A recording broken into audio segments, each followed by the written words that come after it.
Hello students, कैसे हो सब लोग। मैं आशा करता हूँ कि सब लोग अच्छे होंगे और अच्छे से पढ़ाई कर रहे होंगे। जैसे कि बेटा मैंने लास्ट क्लास में कुछ चीज़ें डिस्कस की थी, आपको मैंने कुछ प्रॉब्लम्स कराई थी। हाइब्रिडाइजेशन को कैसे कैलकुलेट करते हैं, दोनों फॉर्मूले से हम निकाल सकते हैं कि हम 8 वाला रूल भी लगा के निकाल सकते हैं, या डायरेक्ट आपको उसके आउटर मोस्ट सेल में अगर इलेक्ट्रॉन्स पता हैं आप उससे भी कैलकुलेट कर सकते हो। और अगर पॉलीमेरिक फॉर्म हो उसमें भी मैंने ये भी बताया था कि पॉलीमेरिक फॉर्म में आप सिमेट्रिकल स्ट्रक्चर को ड्रॉ कीजिए, आउटर मोस्ट इलेक्ट्रॉन में जितने इलेक्ट्रॉन होते हैं उसके अकॉर्डिंग ड्रॉ कीजिए और सबको इक्वल इक्वल कंट्रीब्यूट करके आप उसकी भी किसी भी पर्टिकुलर एटम की हाइब्रिडाइजेशन बता सकते हैं, परऑक्सी लिंकेज भी बता सकते हैं या ऑक्सी लिंकेज भी बता सकते हैं। ठीक है।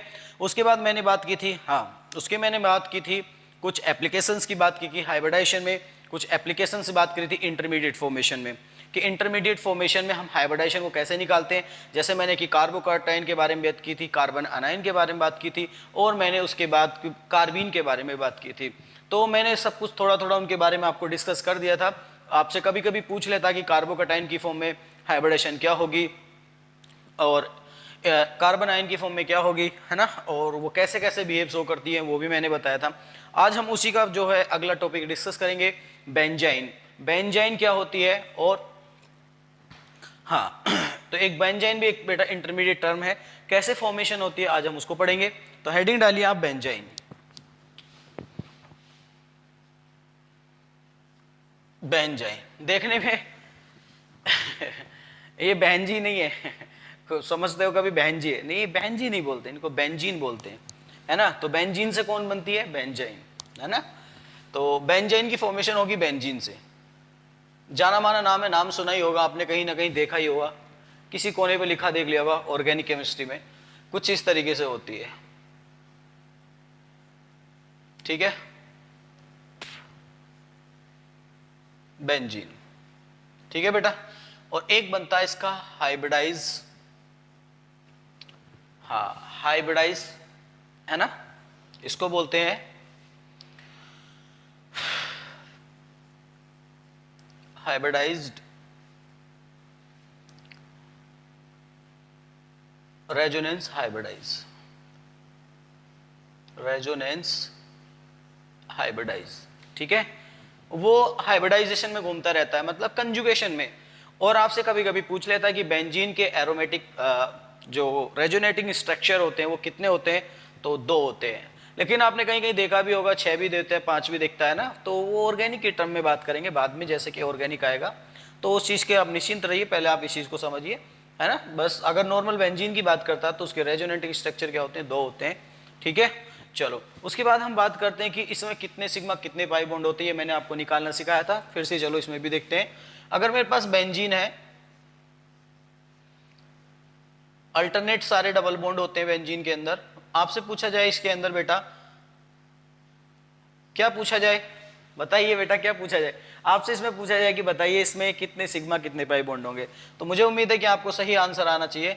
तो कार्बन की वैलेंसी कितनी होती है, 4। ठीक है, मैंने इसमें पूछा बताइए कितने सिग्मा बॉन्ड है कितने पाई बॉन्ड है, तो आप क्या बताओगे बेटा, सिग्मा बॉन्ड काउंट करो। तो 6 सिग्मा बॉन्ड तो ये हो गए, 1 2 3 4 5 6, है ना। और अभी कार्बन कार्बन के बीच में भी तो होंगे बेटा, 7 8 9 10 11 12। सिग्मा बॉन्ड कितने मिलते हैं बेटा, 12। पाई बॉन्ड कितने होते हैं, 3। ठीक है ना। रेजोनेंस हाइब्रिड ऑर्बिटल लिख लो। ठीक है बेटा, तो कितने होते हैं इसमें सिग्मा बॉन्ड, 12, और पाई बॉन्ड कितने होते हैं, 3। आपने वैसे पहले भी सीखा होगा, जैसे कि मैंने पूछा बताइए C double bond C, single bond C, triple bond C, H. इसमें मैंने आपसे पूछा कि बताइए कितने सिग्मा बॉन्ड होंगे, हाँ बिल्कुल सही बात है, 1 2 3 4 5, 5 सिग्मा होंगे। पाई बॉन्ड पूछूं तो आप इसमें पाई बॉन्ड बता सकते हो कितने पाई बॉन्ड होंगे, 1। और एक ट्रिपल बॉन्ड में कितने पाई बॉन्ड होते हैं, 2। ठीक है, तो इसमें बेटा टोटल कितने हो गए, 3 पाई बॉन्ड हो गए। ठीक है, इस तरीके से आप किसी भी स्ट्रक्चर का पाई बॉन्ड को कैलकुलेट कर सकते हो और उसके सिग्मा बॉन्ड को भी बता सकते हो। एक ट्रिपल बॉन्ड में 2 पाई बॉन्ड होते हैं, एक सिग्मा बॉन्ड होता है, ये मैंने लास्ट टाइम बताया था। तो कहीं भी आपको देखने को मिल सकता है, तो आपको निकालना आना चाहिए।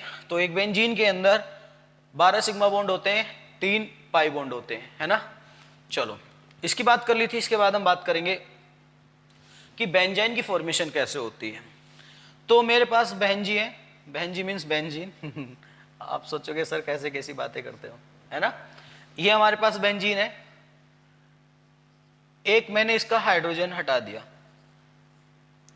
ये वाला हाइड्रोजन को मैंने हटा दिया, तो यहां पर क्या होगा, वैकेंट p ऑर्बिटल होगा भाई। कार्बन का के पास वैकेंट कौन से ऑर्बिटल होते हैं, p ऑर्बिटल होते हैं, तो यहां पर क्या होगा, vacant p orbital, vacant p orbital होगा। वैसे ही अगर मैं इसकी बात करूं, इसको भी हटा देता हूं, तो यहां भी एक वैकेंट p ऑर्बिटल होगा। और इनकी हाइब्रिडाइजेशन क्या होगी, इनकी कार्बन की हाइब्रिडाइजेशन होगी sp2 sp2, तो यहां भी क्या होगी बेटा, sp2 sp2, ठीक है। और इनके ऑर्बिटल में एक एक वैकेंट में एक एक अनपेड इलेक्ट्रॉन होगा, क्योंकि जब एक अनपेड इलेक्ट्रॉन होगा तभी तो ये बेटा ये हाइड्रोजन बॉन्ड बना होगा, क्योंकि एक इलेक्ट्रॉन किसके पास होता है, हाइड्रोजन के पास, और एक किसके पास होगा, p ऑर्बिटल के पास, तो दोनों से क्या हो गया, शेयरिंग ऑफ इलेक्ट्रॉन हुई होगी, तभी तो हमारा पाई बॉन्ड बना होगा, है ना, तभी तो हमारा ये सिग्मा बॉन्ड की फॉर्मेशन हुई होगी, है ना। तो वैसे अगर मैं कहता हूं इसको, तो ये क्या करते हैं बेटा, ओवरलैपिंग कर लेते हैं। कौन सी ओवरलैपिंग कर लेते हैं, साइडवे ओवरलैपिंग कर लेते हैं। तो जैसे इनकी ओवरलैपिंग होती है, इसको इलेक्ट्रॉन अपना डोनेट कर देता है, और डोनेट करने के बाद क्या बना लेता है, ट्रिपल बॉन्ड, ठीक है। लेकिन ये बॉन्ड क्या होता है, जो इसको बोलते हैं बेटा बेंजाइन, क्या बोलते हैं इसको, बेंजाइन। तो जो बेंजाइन होती है, देखो अगर इसकी हाइब्रिडाइजेशन निकालोगे तो sp sp दोनों की क्या होगी, इस कार्बन की भी sp होगी और इसकी भी sp होगी। आपको देखने में लगता है कि sp sp है, लेकिन एक्चुअल में होती क्या है, उसमें sp2 होती है ना। तो इसको हम बोलते हैं sp2 ओवरलैपिंग। क्या बोलते हैं बेटा इसको, sp2 ओवरलैपिंग, है ना। देखने को आपको मिलेगी sp2 sp हाइब्रिडेशन, लेकिन किसके कारण होती है, जैसे sp2 ओवरलैपिंग के कारण, जिससे क्या होता है, ये बॉन्ड हाईली अनस्टेबल बॉन्ड बनता है। क्यों बनता है, क्योंकि बेंजीन एक क्या होता है, एरोमेटिक करेक्टर होता है। अभी आप सोचोगे कि एरोमेटिक क्या होता है, एरोमेटिक करेक्टर आप पढ़ोगे ऑर्गेनिक केमिस्ट्री में, तो ना, तो आपको अभी कुछ इस चीज़ों पे ज़्यादा ध्यान देना नहीं है, तो आपको बस समझना है कि एरोमेटिक करेक्टर क्या होता है, यहाँ पे खत्म हो जाता है जब एरोमेटिक, और जो भी कोई चीज़ अगर एरोमेटिक होगी वो हाईली स्टेबल होगी। क्या होगी बेटा, हाईली स्टेबल होती है, और जब वो एरोमेटिक करेक्टर खत्म होगा तो क्या हो जाएगा, अनस्टेबल हो जाएगी, है ना। तो वही चीज़ है यहाँ पे। तो किस कारण हो रही है वो, sp2 ओवरलैपिंग होने के कारण होती है। तो यहाँ पर हम इसके बारे में लिख सकते हैं, अगर लिखना चाहो तो इसमें रीजन, हाँ क्या लिख सकते हो बेटा, जो हमारी, चलो मैं लिख देता हूँ, आप लिख लो, इसका रीजन क्या है, उसका रीजन मैं बता देता हूं। तो यहां पर क्या हो रहा है, जो तुम्हारा बेटा लिख सकते हो, pi bond form by sp2 sideways overlapping, over आ जाएगा, इधर आ जाएगा तो लिख लो, ठीक है, इसके कारण, ठीक है। और क्या बोल सकते हो यहां पे, दूसरा रीजन क्या दे सकते हो और क्या बता सकते हो बेटा, यहां पर जो आपका ये पाई बॉन्ड होगा, ये ट्रिपल बॉन्ड जो बन रहा है दूसरा वाला, तो लिख लो ट्रिपल बॉन्ड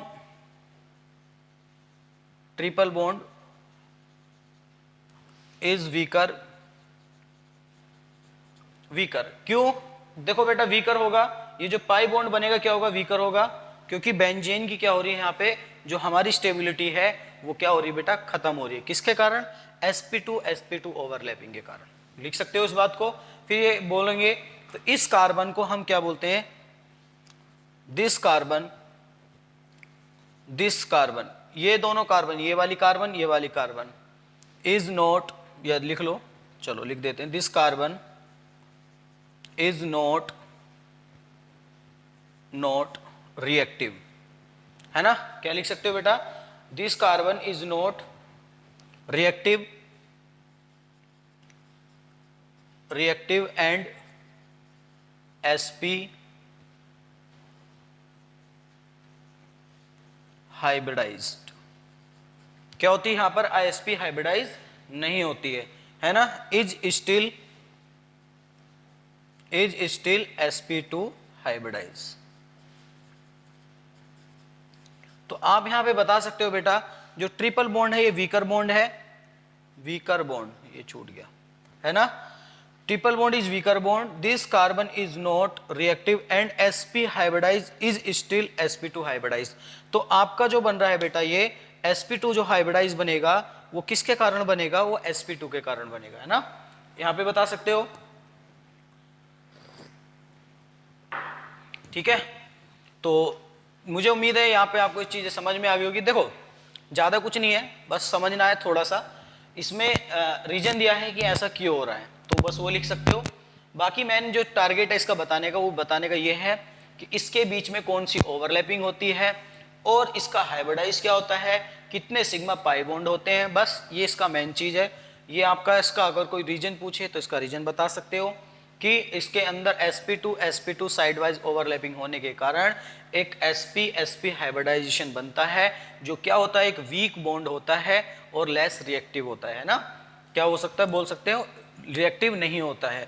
और वो किस कारण बनता है, जो sp हाइब्रिडाइज बनता है वो sp2 के ही कारण बनता है ना, ऐसे लिख सकते हो। ठीक है बेटा, उसके बाद हेडिंग डालो, अगला पॉइंट पे बात करेंगे, एलिन्स की बात करेंगे कि एलिन्स को हम कैसे देखते हैं। तो एलिन्स क्या होती हैं अब उसके बारे में हम डिस्कस करेंगे। अगला हेडिंग डालिए एलिन्स।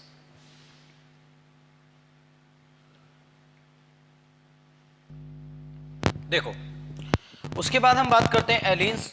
एलिन्स क्या होती है, पहले मैं इसको रफ कर देता हूं फिर एलिन्स पे बात करते हैं। देखो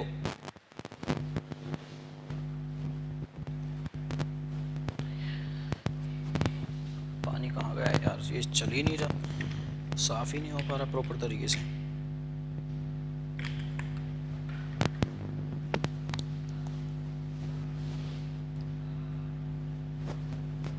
देखो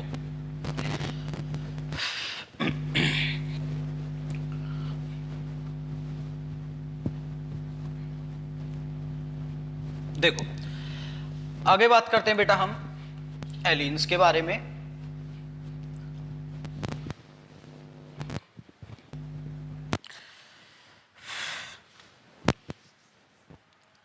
एलिन्स, एलियंस नहीं एलियंस नहीं, एलिन्स। अब एलिन्स क्या होती है बेटा, ये भी क्या होती है, एक रिएक्टिव इंटरमीडिएट फॉर्म नहीं होती है कि अगर हम इसको बात करें कि रिएक्टिव इंटरमीडिएट होगी, है ना। अभी तो ये ऑन ही नहीं हुआ है, अभी ऑन ही नहीं हुआ भाई साहब। ये यहाँ पे रेड कलर की लाइट जल जाएगी इसमें, तो कुछ टाइम लगेगा, इसमें रख दो रिमोट में, फिर मेरे को पता नहीं क्या हो गया, फिर एक बार चेक करवा लेना। ठीक है, तो एलिन्स क्या होती हैं लिख सकते हो उसके बारे में, पहले मैं थोड़ा सा इसके बारे में लिख देता हूं फिर बात करते हैं। एलिन्स इज नॉट रिएक्टिव इंटरमीडिएट। क्या होती है बेटा, ये रिएक्टिव इंटरमीडिएट नहीं होती है। बेसिकली क्या होती है, ये कंजुगेट डबल बॉन्ड के साथ बनी होती है। किसके साथ बनी होती है, जैसे मैं बोल सकता हूं एलिन्स आर, दूसरे पॉइंट में क्या लिख सकते हो, एलिन्स आर बेसिकली हाइड्रोकार्बन। क्या होती बेटा, हाइड्रोकार्बन। अब हाइड्रोकार्बन से आपके दिमाग में आ रहा होगा कि हाइड्रोकार्बन क्या होते हैं, तो आप इसके बारे में बता सकते हो। हाइड्रोकार्बन जो होते हैं बेटा, वो हाइड्रोजन और कार्बन का जो मिक्सचर होता है, हाइड्रोजन और कार्बन का जो मिक्सचर होता है उसको क्या बोलते हैं, हाइड्रोकार्बन होते हैं ना। तो ठीक है, with double bond, allenes are basically hydrocarbon with double bond between two conjugated double bond.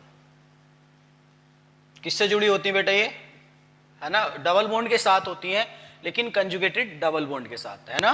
दो कंजुगेटेड डबल बॉन्ड होंगे, उनके बीच में जो डबल डबल बॉन्ड आएंगे उसको हम क्या बोलेंगे, एलिन्स बोलेंगे। क्या बोलेंगे बेटा, एलिन्स बोलेंगे। ठीक है ना।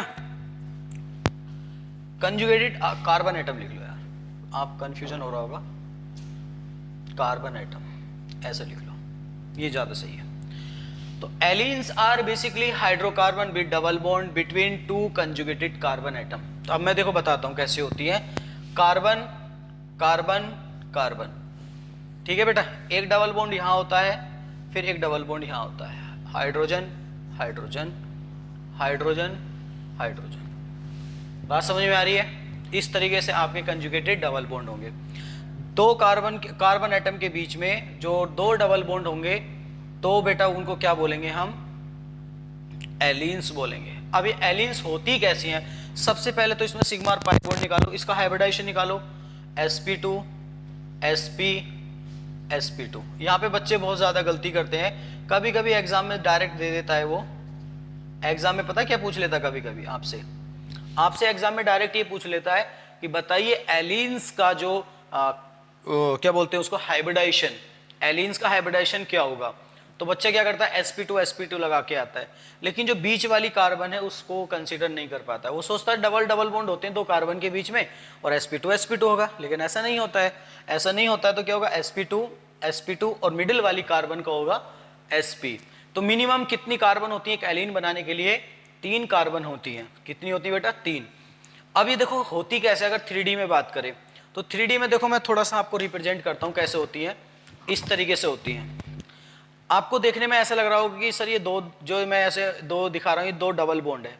एक्चुअल में ऐसे नहीं होते। ये आपको देखने में लग रहा होगा ना इस तरीके से दो डबल बॉन्ड, ऐसे नहीं होते, ये ऐसे होते हैं। एक प्लेन में होता है, एक आउट ऑफ प्लेन होता है।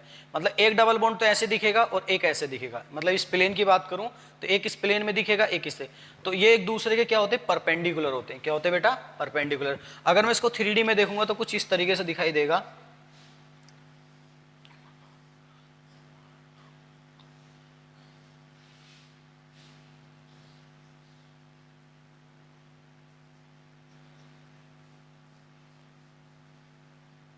ये सब ऑर्गेनिक की टर्म है, जब आप स्टीरियो आइसोमेरिज्म पढ़ोगे तो उसमें आपको एक देखने को मिलेगा। ठीक है बेटा, इस तरीके से। मतलब ये दो कार्बन एक प्लेन में होंगी, ये दो कार्बन के जो हाइड्रोजन है प्लेन के बाहर होंगे। मतलब दो कार्बन ऐसे होंगे, ये दो हाइड्रोजन ऐसे होंगे, दो हाइड्रोजन ऐसे होंगे, और इनके बीच में क्या होगा? डबल बॉन्ड होगा। क्या मेरी बात समझ में आ रही है? तो इस तरीके से आपकी ये होगी। फिर इसमें पूछ लेता है कि बताइए इनका सिग्मा बॉन्ड पाई बॉन्ड कितने होंगे। तो सिग्मा बॉन्ड कितने टोटल? 1 2 3 4 5 6 सिग्मा बॉन्ड होते हैं। पाई बॉन्ड कितने होते हैं बेटा? 2 पाई बॉन्ड होते हैं। एक एलिन्स में 6 सिग्मा बॉन्ड होते हैं, 2 पाई बॉन्ड होते हैं, और कार्बन का जो हाइब्रिडाइजेशन होता है वो sp2 sp और sp2 होता है। क्या मेरी बात समझ में आ रही है? तो इनको क्या बोलते हैं? एलिन्स। अब इसमें पूछ लेता है कि बताइए अगर odd number of pi bond आ जाए एलिन्स के अंदर तो एलिन सिमेट्रिकल होगी या अनसिमेट्रिकल होगी। या फिर पूछ लेता है कि अगर even number of double bond आपको गिवन है तो आपकी जो एलिन्स है सिमेट्रिकल होगी या अनसिमेट्रिकल होगी। ठीक है, तो इनको बेटा किस तरीके से आप बताओगे? अच्छा, फिर इसका एक पूछ लेता है कि मोलिकुलर फॉर्मूला। तो आप इसका मोलिकुलर फॉर्मूला क्या बनाओगे? C3H4। क्या बनाओगे बेटा? C3H4। देखो 3 कार्बन है और 4 हाइड्रोजन है। बात समझ आ रही? इनको दूसरे नाम से भी जाना जाता है क्यूमेलीन। क्यूमेलीन, ध्यान रखना, इसके नाम से भी इनको जाना जाता है। कभी कभी पूछ लेता है, ऐसा कभी पूछा नहीं है। बहरहाल कभी आपको पता होना चाहिए इनका दूसरा नाम क्या होता है। वैसे जर्नली जो पूछी जाती है वो एलिन के नाम से ही जानी जाती है मोस्टली। उसके बाद हम जो बात करेंगे बेटा इसमें देखो, अगर जो हमारी एलिन्स हैं, हाँ, अगर बेटा वो इवन बॉन्ड रखती हैं, कौन सी रखती हैं? Even number of double bond होंगे उनके अंदर, तो हमारी एलिन्स होगी हाँ नॉन प्लेनर। क्या होगी? Non planar. मतलब नॉन प्लेनर का मतलब अनसिमेट्रिकल। अगर वो odd number of double bond रखेगी तो वो कैसी होगी? Planar, means symmetrical. इस तरीके से हम बोल सकते हैं। तो आप यहाँ पे लिख सकते हो बेटा।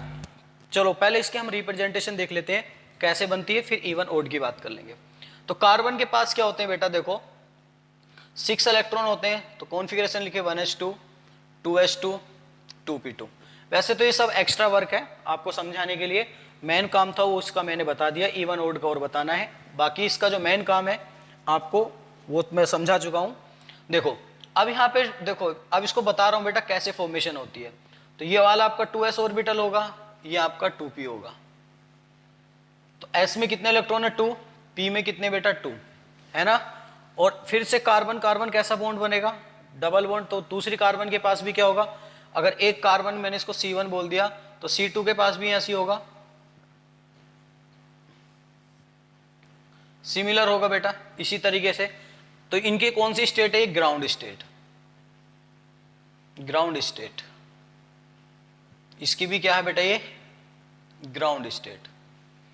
अगर मैं इनकी एक्साइटेड स्टेट लेके चलता हूं C1 वाले की, तो C1 वाले की एक्साइटेड स्टेट क्या बनेगी, जो हमारा ये इलेक्ट्रॉन है कहां पहुंचेगा, इसके अंदर पहुंचेगा। किसके अंदर पहुंचेगा बेटा, p ऑर्बिटल में। 1 2 3 4 4 इलेक्ट्रॉन हो गए, 2s 2p। और p में कितने ऑर्बिटल होते हैं बेटा, 4। p में p में कितने ऑर्बिटल होते हैं, 3। अब इसमें देखो जो C1 कार्बन है उसका हाइब्रिडाइजेशन क्या है बेटा, sp2। हाइब्रिडाइजेशन क्या है इसका, sp2 C1 कार्बन का। और मैं इसको क्या बोलूंगा बेटा, एक्साइटेड स्टेट। बात समझ में आ रही है। तो कुछ देखो, जब sp2 हाइब्रिडाइजेशन होगा तो sp2 का मतलब है उसके अंदर एक s ऑर्बिटल और 2 p ऑर्बिटल मिल रहे होंगे। यही तो बात है sp2 का मतलब, एक उसके अंदर s ऑर्बिटल इन्वॉल्व है और 2 p ऑर्बिटल। क्या मेरी बात समझ में आ रही है। तो ये क्या करेगा, sp2 हाइब्रिडाइज बना लेगा, इस तरीके से बन गया होगा बेटा कुछ इस तरीके से। तो sp2 हाइब्रिडाइज इस तरीके से बन गया होगा आपका, ये 3 ऑर्बिटल फुलफिल्ड हो गए होंगे, किससे, sp2 से। एक इसमें s है और 2 कौन से p। तो मुझे बताइए एक ऑर्बिटल खाली बचा, कौन सा, p। एक p ऑर्बिटल वैकेंट बचेगा जिसके पास क्या, एक अनपेड इलेक्ट्रॉन है। तो ये क्या करेगा बेटा, जो दूसरा कार्बन आएगा उसके p ऑर्बिटल से क्या करेगा, हाँ ओवरलैपिंग करेगा और किसकी बॉन्ड फॉर्मेशन करेगा, पाई बॉन्ड की फॉर्मेशन करेगा। क्या मेरी बात समझ में आ रही है। तो आप अगर देखो उसका 3D में ओवरलैपिंग के थ्रू अगर देखना चाहो तो ओवरलैपिंग कैसे होती, कार्बन कार्बन कार्बन। तो एक तो इनके बीच में सिग्मा बॉन्ड बन चुका होगा, है ना, बन चुका होगा, नहीं बन चुका होगा, इस तरीके से। इसके पास इधर का ऐसा ऑर्बिटल होगा, ऐसे इधर होगा, ये इससे ओवरलैपिंग कर लेगा। इसको अगर हटा दूं मैं 1 मिनट के लिए, कुछ इस तरीके से। तो इनके बीच में ओवरलैपिंग से कौन सा बॉन्ड बना होगा बेटा, सिग्मा बॉन्ड, इस तरीके से, है ना। और इधर कौन कौन है आपका, 2 हाइड्रोजन है। तो कुछ आपके जो ऑर्बिटल होंगे कुछ इस तरीके से दिखाई देंगे आपको, जो बाकी खाली ऑर्बिटल पड़े होंगे। तो एक इलेक्ट्रॉन इसके पास होगा, एक इसके पास, 2 हाइड्रोजन आएगा और इसके साथ पेयरिंग करा लेगा, वैसे ही हाइड्रोजन आएगा इसके साथ पेयरिंग करा लेगा। इसके बाद फिर क्या बचता है बेटा, एक वैकेंट ऑर्बिटल और बचता है, जो कौन सा होता है, ये वाला। बात समझ में आ रही है। ये ऑर्बिटल खाली पड़ा होगा, इसके पास एक इलेक्ट्रॉन होगा, सेम कंडीशन इसके पास भी होगी, इसी तरीके से इसके पास भी एक इलेक्ट्रॉन होगा, वैसी सेम कंडीशन इधर भी होगी ओवरलैपिंग वाले केस में। तो थोड़ा लग रहा होगा कॉम्प्लिकेटेड कि क्या चल रहा है, बट आपको बता रहा हूँ कि कैसे रिप्रेजेंटेशन होती है। मेन जो चीज़ थी वो बतानी थी वो बता दी मैंने। तो इनके बीच में भी क्या होगा बेटा, सेम इसी तरीके से आपका इलेक्ट्रॉन पड़े होंगे, तो इनके बीच में क्या होगी, इसी तरीके से पाई बॉन्डिंग होगी। इन ऑर्बिटल के बीच में क्या होगी, ओवरलैपिंग होगी, ठीक है, इस तरीके से। तो ये यहाँ पे पाई बॉन्ड फॉर्मेशन होगी, पहले सिग्मा बनेगा फिर पाई बॉन्ड बनेगा, वैसे इनके साथ कौन बन जाएगा, हाइड्रोजन। कौन आ जाएगा बेटा, हाइड्रोजन। तो इस तरीके से एलीन की फॉर्मेशन होती है ओवरलैपिंग के थ्रू, है ना।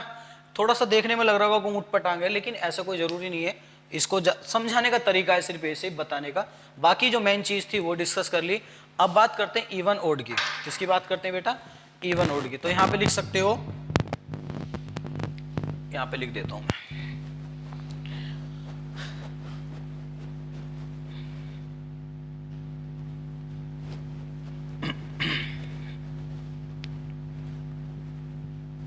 देखो। तो आप यहां से आगे लिख सकते हो, अगर एलिन्स लिख लो बेटा, पॉइंट नंबर 1, एलिन्स, जो एलिन्स है आपकी, अगर वो even number of double bond, अगर उनके पास क्या बेटा इवन नंबर डबल बॉन्ड है, तो वो कैसी होंगी आपकी, बोलो नॉन प्लेनर। कैसी होंगी बेटा, नॉन प्लेनर। अभी आपको लग रहा होगा कि नॉन प्लेनर कैसे होगी, अभी बताऊंगा, कोई दिक्कत वाली बात नहीं है। अगर उसके पास ओड नंबर ऑफ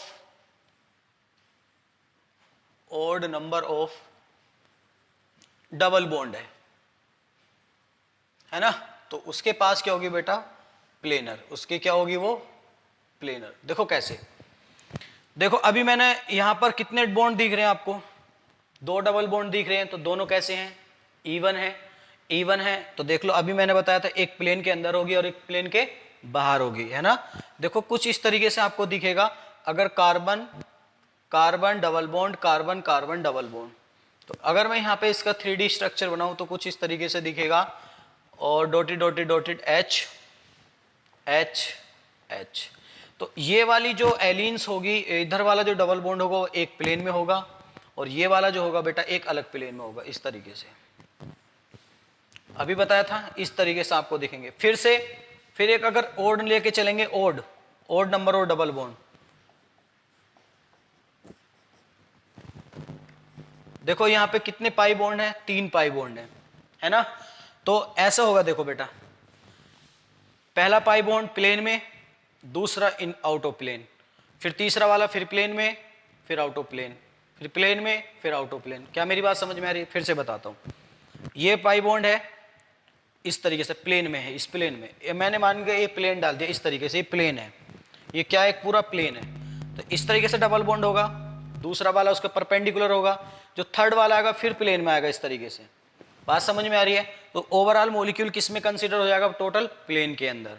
क्या मेरी बात समझ में आ रही है? टोटल ओवरऑल किस में कंसीडर हो जाएगा बेटा, प्लेन के अंदर। तो जब आपके odd number of double bond होंगे तो मॉलिक्यूल प्लेन में आ जाएगा, और even number of double bond होंगे तो आउट ऑफ प्लेन चला जाएगा, जिसको अनसिमेट्रिकल बोलेंगे। तो जैसे इसमें ओड नंबर है, 3 पाई बॉन्ड है, तो कैसा मॉलिक्यूल होगा बेटा, ये प्लेनर मॉलिक्यूल। कैसा होगा, प्लेनर मॉलिक्यूल। ठीक है, तो डायरेक्ट यहां से जो क्वेश्चन पूछा जाता है वो यही पूछा जाता है कि एलिन्स के हाइब्रिडाइजेशन क्या होते हैं, एलिन्स में कितने सिग्मा और कितने पाई बॉन्ड होते हैं। कभी कभी पूछ लेता करेक्ट स्ट्रक्चर ऑफ एलिन्स। तो एलिन्स जो होगा बेटा, वो जो हमारे 2 कंजुगेट डबल बॉन्ड के बीच में बनेगा, उनके बीच में हाइब्रिडाइजेशन भी बता सकते हो और आप उनका रिप्रेजेंटेशन भी बता सकते हो। अगर उसने पूछा 3 पाई बॉन्ड के लिए एलिन्स ड्रॉ कीजिए, तो ये वाला होगा। 4 पाई बॉन्ड के लिए बोलेगा तो फिर एक कार्बन और बढ़ा देंगे, फिर उनके बीच में जो डबल डबल डबल बॉन्ड है वो बढ़ते चले जाते हैं। और टर्मिनल पे जो जो आपको टर्मिनल पे जो कार्बन मिलेंगी उनकी हाइब्रिडाइजेशन sp2 होगी। देखो टर्मिनल पे दोनों की sp2 होगी, और जो बिटवीन होंगी वो sp और sp हाइब्रिडाइज होंगी। क्या मेरी बात समझ में आ रही है? हाँ, बस इतना इसके बारे में जानना था और इसके बारे में हमने सीख लिया। फिर उसके बाद पूछ लेता है कि अगली टर्म की एप्लीकेशन की बात करें कि अगर देखो एलिन्स खत्म हो गया, अब बात करेंगे ओड नंबर ऑफ इलेक्ट्रॉन्स। तो ओड नंबर ऑफ इलेक्ट्रॉन्स, अब उनकी हाइब्रिडाइजेशन कैसे निकालेंगे कि अगर किसी मॉलिक्यूल के पास ओड नंबर ऑफ इलेक्ट्रॉन्स हैं, क्या कहना चाह रहा हूं बेटा मैं, ओड नंबर ऑफ इलेक्ट्रॉन्स हैं, तो उनकी हाइब्रिडाइजेशन निकालना दिक्कत होती। कैसे? जैसे मैंने एग्जांपल ले लिया NO2, क्या ले लिया, इसको चलो रफी कर देता हूं फिर बात करता हूं।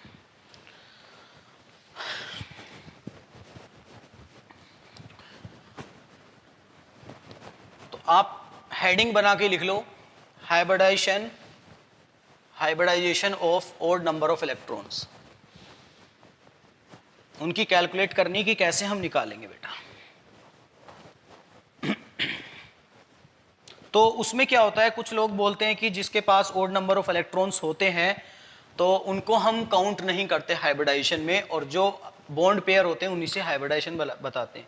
लेकिन उनका बोलना ये गलत है, उनका बोलना ये गलत है। उसके लिए कुछ कंडीशंस होती हैं कि सब में नहीं होता, कुछ कंडीशंस होती हैं, उन कंडीशनों को देखना है और फुलफिल करना है। तो उसमें देखते हैं हम कैसे कैसे देखेंगे, कैसे कैसे वो मिलती है देखने के लिए। ठीक है बेटा, तो है डालिए hybridization of odd number of electrons. ठीक है, जैसे मैंने एग्जांपल ले लिया बेटा NO2 का। किसका ले लिया? NO2 का। जैसे मैंने बोल दिया NO2 का एग्जांपल लिया, तो NO2 के पास टोटल कितने इलेक्ट्रॉन होते हैं आउटरमोस्ट शेल में? अनपेड इलेक्ट्रॉन कितने होते हैं? 5। कितने होते हैं बेटा? 5 अनपेड इलेक्ट्रॉन होते हैं। तो जैसे इसके पास 5 अनपेड इलेक्ट्रॉन होंगे तो कैसा होगा बेटा? ये ओड होगा। तो आपको जर्नली लगेगा कि N का जो स्ट्रक्चर होगा कुछ इस तरीके से होगा, double bond O, double bond O, और एक इलेक्ट्रॉन ऐसे खाली पड़ा होगा, है ना, और इसकी हाइब्रिडाइजेशन कितने सिग्मा बॉन्ड मिल रहे हैं 2, तो कितनी होनी चाहिए sp2, बट ऐसा नहीं हुआ, ऐसा नहीं हुआ। इसकी हाइब्रिडाइजेशन देखने को मिली हमें sp3, सॉरी sp हो गई यहाँ पे, तो हमें देखने को क्या मिली sp2, ये वाली गलत हो गई। ऐसा क्या हुआ? हाँ, तो ये जो सिंगल इलेक्ट्रॉन स्पीसीज है, हाँ, ये किस में चली गई? हाँ, sp इंटरमिक्सिंग में, मतलब sp हाइब्रिडाइजेशन के साथ इसने क्या कर ली? इंटरमिक्सिंग कर ली, और उसके साथ क्या मिक्सिंग करने के बाद अपने को एक बॉन्ड में काउंट करवा लिया। किसमें? एक सिग्मा बॉन्ड में काउंट करवा लिया। तो एक कंडीशन कब बनती है कि जो सेंट्रल एटम होगा, जो उससे उसका जो एडजेसेंट एटम जुड़ा होगा, अगर वो मोर इलेक्ट्रोनेगेटिव है, तो उसके जो सिंगल इलेक्ट्रॉन को क्या करेगा? हाँ, रेजोनेंस हाइब्रिडाइज करेगा, मतलब रेजोनेंस में उसको लेके आएगा और अपना क्या करेगा बेटा? वहां पर एक सिग्मा बॉन्ड कैरेक्टर शो करेगा। जैसे सिग्मा बॉन्ड कैरेक्टर शो करेगा तो उसको किस में काउंट करेंगे हम? एक सिग्मा बॉन्ड में। क्या मेरी बात समझ में आ रही है? तो कंडीशन कब होगी? जब सेंट्रल एटम से जो दूसरा एटम हो मोर इलेक्ट्रोनेगेटिव हो। क्या हो बेटा उसमें? More electronegative. तो वहां पर क्या होता है? इंटरमिक्सिंग होती है। क्या होती है? इंटरमिक्सिंग। तो फिर वहां पे क्या होगी? हाइब्रिडाइजेशन चेंज हो जाएगी। तो ये जब मोर इलेक्ट्रोनेगेटिव होगा तो इसका इलेक्ट्रॉन पुल करेगा, तो ये किस में इन्वॉल्व करेगा? हाँ, हाइब्रिडाइजेशन में इन्वॉल्व करेगा। तो आप लिख सकते हो यहाँ पे एंड। वैसे इसका जो एक्चुअल स्ट्रक्चर होता है रियल में अगर आपको दिखाऊं, वैसे देखने को मिलेगा आपको इस तरीके से, इस तरीके से, और एक सिंगल इलेक्ट्रॉन इस तरीके से होता है इसका रियल में जो स्ट्रक्चर हो। लेकिन यहां पर समझाने के लिए मैंने 4 बॉन्ड बनाए, क्योंकि मैक्सिमम 4 बॉन्ड बना सकता है। नाइट्रोजन 4 बॉन्ड बना सकता है, आपको देखने को मिलेगा। कहां बनाएगा? NH4 का नाम सुना है? हाँ, तो बस यहाँ भी तो 4 सिग्मा बॉन्ड बनाता है, लेकिन एक बॉन्ड किसकी फॉर्म में बनाता है? कोऑर्डिनेट की फॉर्म में।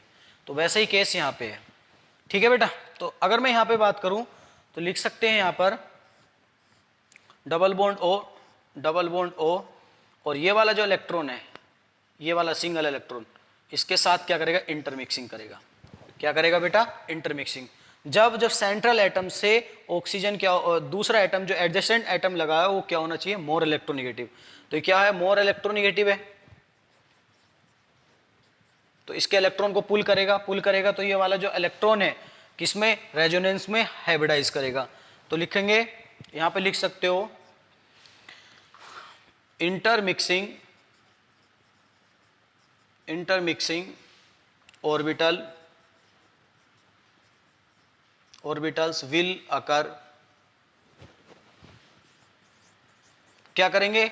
बोलो बेटा, यहां पर क्या करेंगे ये बेटा आपके? हाँ, intermixing orbital will occur and hybridization, हाँ, विल कन्वर्ट इन sp3, है ना। इंटरमिक्सिंग क्या कर रहा है बेटा? वो अकर करेगा, इंटरमिक्सिंग ऑर्बिटल अकर करेंगे, और अकर करने के बाद उनकी हाइब्रिडाइजेशन किस में कन्वर्ट हो जाएगी? अगर वो बेटा आपका sp2 है तो sp3 में कन्वर्ट हो जाएगी, अगर वो sp है तो किस में कन्वर्ट हो जाएगी? sp2 में। तो आप लिख सकते हो अगर वो sp है तो sp से sp2 में कन्वर्ट हो जाएगा, अगर वो sp2 है तो sp2 से sp3 में कन्वर्ट हो जाएगा। क्या मेरी बात समझ में आ रही है? इस तरीके से आप बता सकते हो। ठीक है, क्या मेरी बात समझ में आ रही? कब बताओगे बेटा? ये जो और ये वाला जो एटम है मोर इलेक्ट्रोनेगेटिव होना चाहिए किससे? सेंट्रल एटम से। क्या होना चाहिए बेटा? सेंट्रल एटम से। हाँ, अगले केस की बात करते हैं। देखो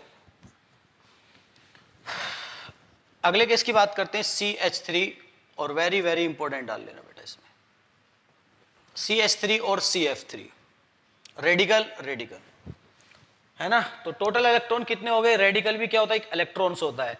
तो इसके पास, कार्बन के पास टोटल वैसे 4 होते हैं ना, और एक रेडिकल की फॉर्म में आगे कितने हो गए? 5। इस तरीके से आपको दिख रहा होगा। लेकिन रेडिकल भी किसकी तरह बिहेव करता है? कार्बोकटाइन की तरह बिहेव करता है। तो अगर इसके पास एक इलेक्ट्रॉन बचा है तो कुछ हाइब्रिडाइजेशन इस तरीके से बनेगी इसकी, और ये एक इलेक्ट्रॉन। तो यहां पर देखो जो कार्बन है और हाइड्रोजन में इलेक्ट्रोनेगेटिविटी देखेंगे किसकी ज्यादा है? कार्बन की।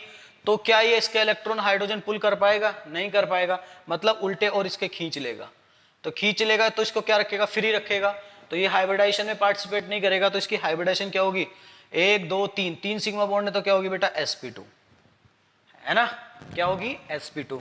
लेकिन अगर हम इसके केस की बात करें CF CF CF और यहाँ पे ये सिंगल इलेक्ट्रॉन है ना, अगर इसकी बात करें अब कार्बन से ज्यादा कौन इलेक्ट्रोनेगेटिव है, फ्लोरीन, तो इलेक्ट्रॉन पुल करेगा, तो ये रेजोनेंस में क्या करेगा, उसके ऑर्बिटल में जो वैकेंट ऑर्बिटल होंगे उनके साथ क्या करेगा, पार्टिसिपेट करेगा और अपने आप को क्या करेगा बेटा, एक सिग्मा बॉन्ड में स्टेबलाइज करेगा। तो इसकी हाइब्रिडेशन होनी चाहिए थी, इसकी भी sp2 क्योंकि 3 सिग्मा बॉन्ड है, लेकिन मिलती क्या है sp3। क्या मिलती है वहां पर, sp3। क्या मेरी बात समझ में आ रही है? अगर बात समझ में आ रही है तो इसको लिख सकते हो। दूसरा रीजन दे सकते हो इसके बीच में, जो एनर्जी गैप होता है कार्बन और हाइड्रोजन के बीच में बहुत कम होता है, लेकिन जब कार्बन और फ्लोरीन की बात करते हैं तो एनर्जी गैप ज्यादा होता है, जिससे अपना इलेक्ट्रॉन को आसानी से दे देता है। और इसके केस में क्या करेगा, एनर्जी को रिलीज करेगा, इसके केस में एब्जॉर्ब करेगा। तो इस केस में क्या होगा, एनर्जी क्या करेगा बेटा, आपकी रिलीज करेगा। क्या करता है, एनर्जी को रिलीज करता है। ठीक है, तो आप इसको उससे भी समझा सकते हो, ऑर्बिटल डायग्राम, सॉरी आप वो लिख के क्या बोल सकते हैं उसको, हाँ ग्राउंड स्टेट और एक्साइटेड स्टेट कॉन्फ़िगरेशन से भी समझा सकते हो। कैसे, कार्बन के पास टोटल कितने इलेक्ट्रॉन होते हैं, देखो कार्बन के पास 6 होते हैं, आउटर मोस्ट शेल में कितने होते हैं अनपेड इलेक्ट्रॉन 2। तो मतलब यहाँ पे मैं 2s और 2p लेके चल रहा हूँ, 2s और 2p, क्योंकि ये इनका ही तो इन्वॉल्वमेंट है। s के पास कितने 2, p के पास कितने 2। तो ये ग्राउंड स्टेट में होगा, जब इसको एक्साइटेड स्टेट में ले जाएंगे तो 1 इलेक्ट्रॉन रह जाएगा।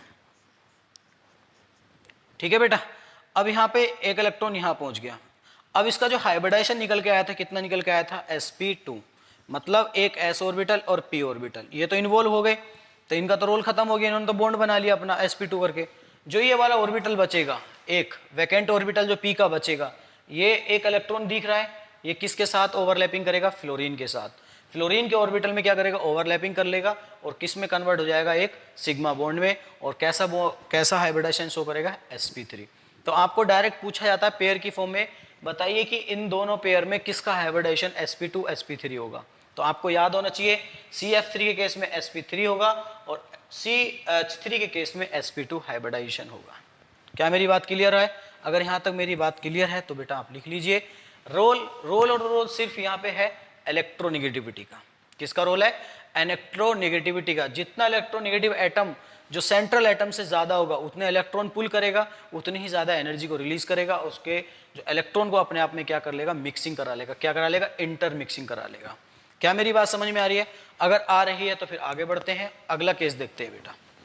तो यहां पर 2 केस और देखने को मिलते हैं ओड नंबर ऑफ इलेक्ट्रॉन्स वाले।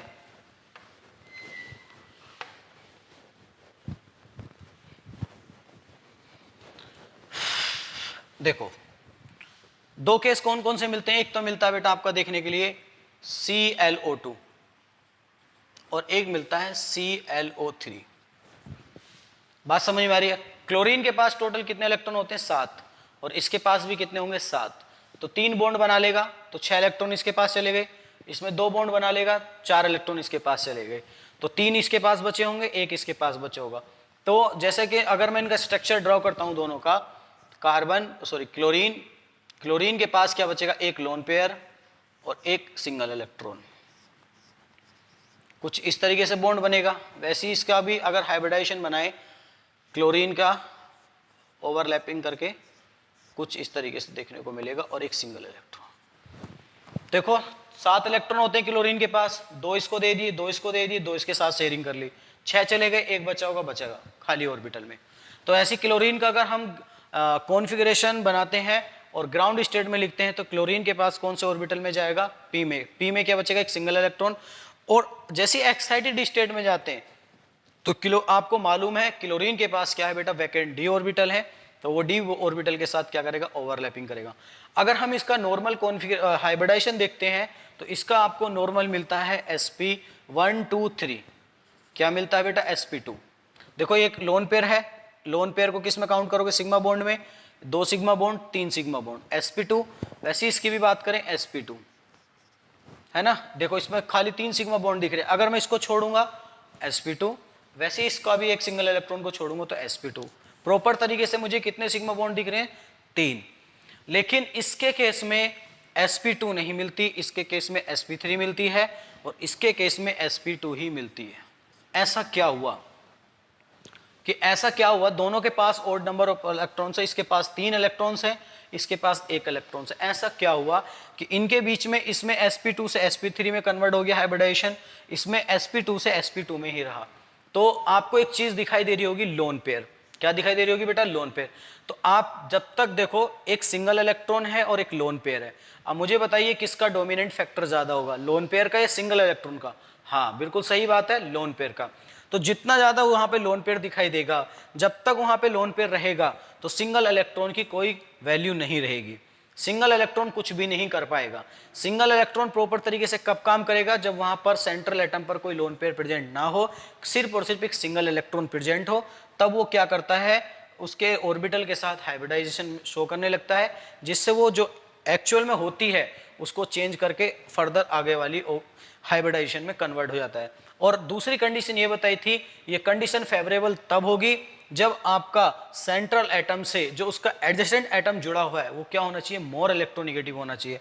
तो क्लोरीन से ऑक्सीजन क्या होता है? मोर इलेक्ट्रोनेगेटिव होगा, इसके पास भी p ऑर्बिटल होंगे, इसके पास d ऑर्बिटल होंगे, तो ये क्या करेगा? इसके साथ ओवरलैपिंग करेगा, इंटरमिक्सिंग कर लेगा, और करने के बाद क्या करेगा बेटा? अपने जो हाइब्रिडाइजेशन को एक्सटेंड कर लेगा, बढ़ा लेगा। लेकिन यहां पर क्या होता है कि ये लल्लू हो जाता है। लल्लू मीन्स समझ रहे हो? लल्लू मीन्स किसी काम का नहीं, हिंदी में लिख रहा हूं मैं, किसी काम का नहीं, लिख सकते हो किसी काम का नहीं। जब तक ये भाई साहब बैठे रहेंगे तो इसकी कोई औकात नहीं कि अपने इलेक्ट्रॉन को डोनेट कर सके। जैसे कि आप वैसे अच्छे से समझ सकते हो भली बात ही कि आपके पास 2 फ्रेंड है, एक मान के चलो मैं हूं और मेरे पास 2 फ्रेंड है। इधर खड़ा हुआ है जो हैंडीकैप है, इधर खड़ा हुआ है जो बॉडी बिल्डर है, बहुत हेल्थी है। अब मुझे बताइए, और यहाँ पे पिज्जा रखा हुआ है खाने के लिए, है ना? तो मुझे बताइए किसकी पावर ज्यादा है पिज्जा? मैंने बोल दिया भाई मैंने तो खा लिया है, अब आप दोनों देख लो जिसको खाना है। तो मुझे बताइए कि किसकी डोमिनेंट पावर ज्यादा होगी? भाई जो स्ट्रोंग होगा उसको पता है वो मैं पीट लेगा, मेरे को, मुझे मारेगा, फिर फायदा क्या, अपनी इंसल्ट करानी है ना। हाँ, तो वो क्या करेगा? आसानी से जाएगा और पिज्जा को उठा के खा लेगा। जब वो छक जाएगा तब उसको बोलेगा ले भाई ये बचा है तू खा ले, है ना? लेकिन दोनों की बात करूं कि भी दोनों का हक बराबर बनता है, जिसको जितना चाहिए ले सकता है, लेकिन उसकी हिम्मत नहीं हो रही। क्यों? क्योंकि उसको पता है, पिटने का डर है, क्योंकि वो मुझे मार सकता है। तो वही चीज यहाँ पे है कि जब तक लोन पेयर रहेगा तो उसका डोमिनेंट ज्यादा रहेगा कंपेयर टू सिंगल इलेक्ट्रॉन, तो वो हाइब्रिडाइजेशन में क्या होगा? पार्टिसिपेट नहीं होगा। और लोन पेयर क्या करेगा? लोन पेयर क्या करेगा? अपने आप को स्टेबल करके रखना चाहेगा। लोन पेयर मैंने बताया था ना कि लोन पेयर रिपल्सन क्या करता है? अपने आप को स्टेबल रखने की कोशिश करता है। तो वो चाहेगा कि मेरा पेयर ऐसे ही रहे और कहीं डिस्टर्बेंस क्रिएट ना हो, है ना? तो इसके केस में क्या होता है? ये लल्लू हो जाता है, और लल्लू मीन्स किसी काम का नहीं। 2 तरीके के लोन पेयर देखने को मिलते हैं, ऑर्गेनिक केमिस्ट्री में बहुत अच्छे से समझाऊंगा मैं आपको, लल्लू और कल्लू। लल्लू मीन्स लल्लूमन किसी काम का नहीं, कल्लू मीन्स काम का, K फॉर कल्लू काम का, L फॉर लल्लू किसी काम का नहीं। तो यहाँ पर ये जो सिंगल इलेक्ट्रॉन है वो लल्लू किसी काम का नहीं है। हाँ, अगर यहाँ पे जो लोन पेयर है ये क्या करेगा? इसको डोमिनेंट फैक्टर में इंटरमिक्सिंग में पार्टिसिपेट करने नहीं देगा। जब नहीं देगा तो क्या रहेगा बेटा? sp2 से ही sp2 में रहेगा। क्या मेरी बात समझ में आ गई? तो कुछ स्पीसीज थी जो आपको ओड नंबर ऑफ इलेक्ट्रॉन बताई। हाँ, और अगर इनका आपसे नेचर पूछा जाए, क्या पूछा जाए बेटा इनसे? नेचर। आपसे इनका नेचर पूछ सकता है कि बताइए कि इनका नेचर कैसा होगा, पैरामैग्नेटिक होंगे, डायमैग्नेटिक? तो ऑब्वियसली आपको सीधा पता है, जिसके पास ओड नंबर ऑफ इलेक्ट्रॉन्स होंगे तो उसके पास कैसा नेचर होगा? हाँ, कैसा नेचर होगा बेटा? लिख सकते हो यहां पे, ओड स्पीसीज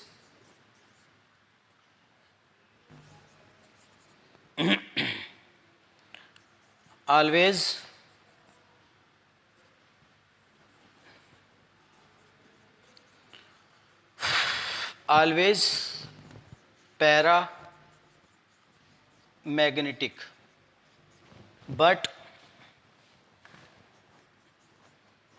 dimer species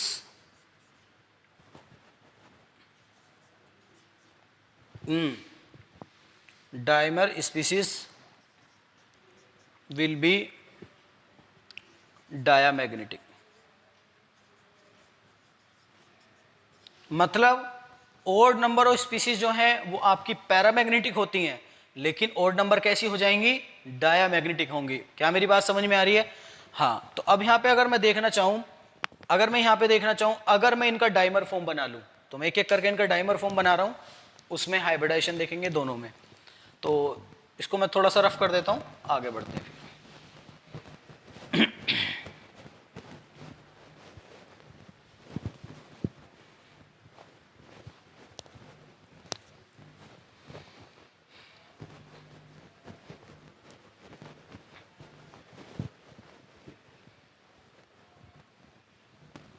देखो इधर देखते हैं, बात करते हैं फिर। मैंने पहला एग्जांपल लेता हूं CH3। CH3 की हाइब्रिडाइजेशन क्या थी बेटा आपकी, sp2। जैसे इसकी डाइमर फॉर्म बनेगी, क्या बनेगी, C2H6। अगर मैं इसका स्ट्रक्चर ड्रॉ करता हूं तो कैसा आएगा, CH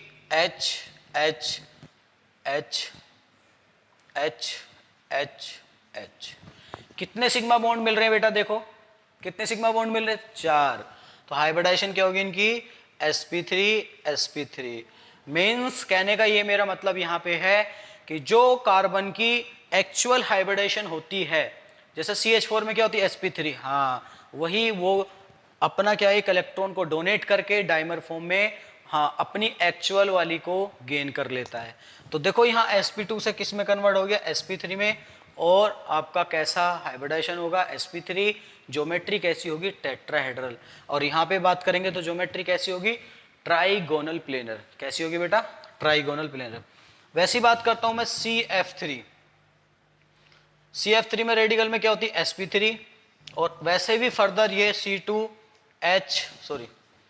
C2F6, इसमें भी क्या मिलेगी आपको, sp3 मिलेगी। यहां पे आपको रीजन बता ही दिया है, मोर इलेक्ट्रोनेगेटिव एटम होने के कारण, जिसमें एनर्जी गैप क्या होता है इनका कम ज्यादा हो जाता है, और एनर्जी को क्या करते हैं, रिलीज आसानी से ओवरलैपिंग कर लेते हैं। ठीक है, तो यहां भी कैसी होगी बेटा, sp3, यहां भी क्या होगी आपकी sp3। ठीक है, वैसी बात करते हैं NO2। NO2 की बात करूं बेटा मैं, तो NO2 में क्या होगी, N2O4, है ना। तो इसकी हाइब्रिडेशन क्या मिल रही थी आपको, sp2। वैसे एक्चुअल में मिल क्या रही थी, sp, है ना, लेकिन वो अपने एक सिंगल इलेक्ट्रॉन को डोनेट करके कैसे बना लेता है, sp2। लेकिन जब इसमें बात करते हैं तो N, single bond N, double bond O, वैसे इसमें भी डबल बॉन्ड O, और आपका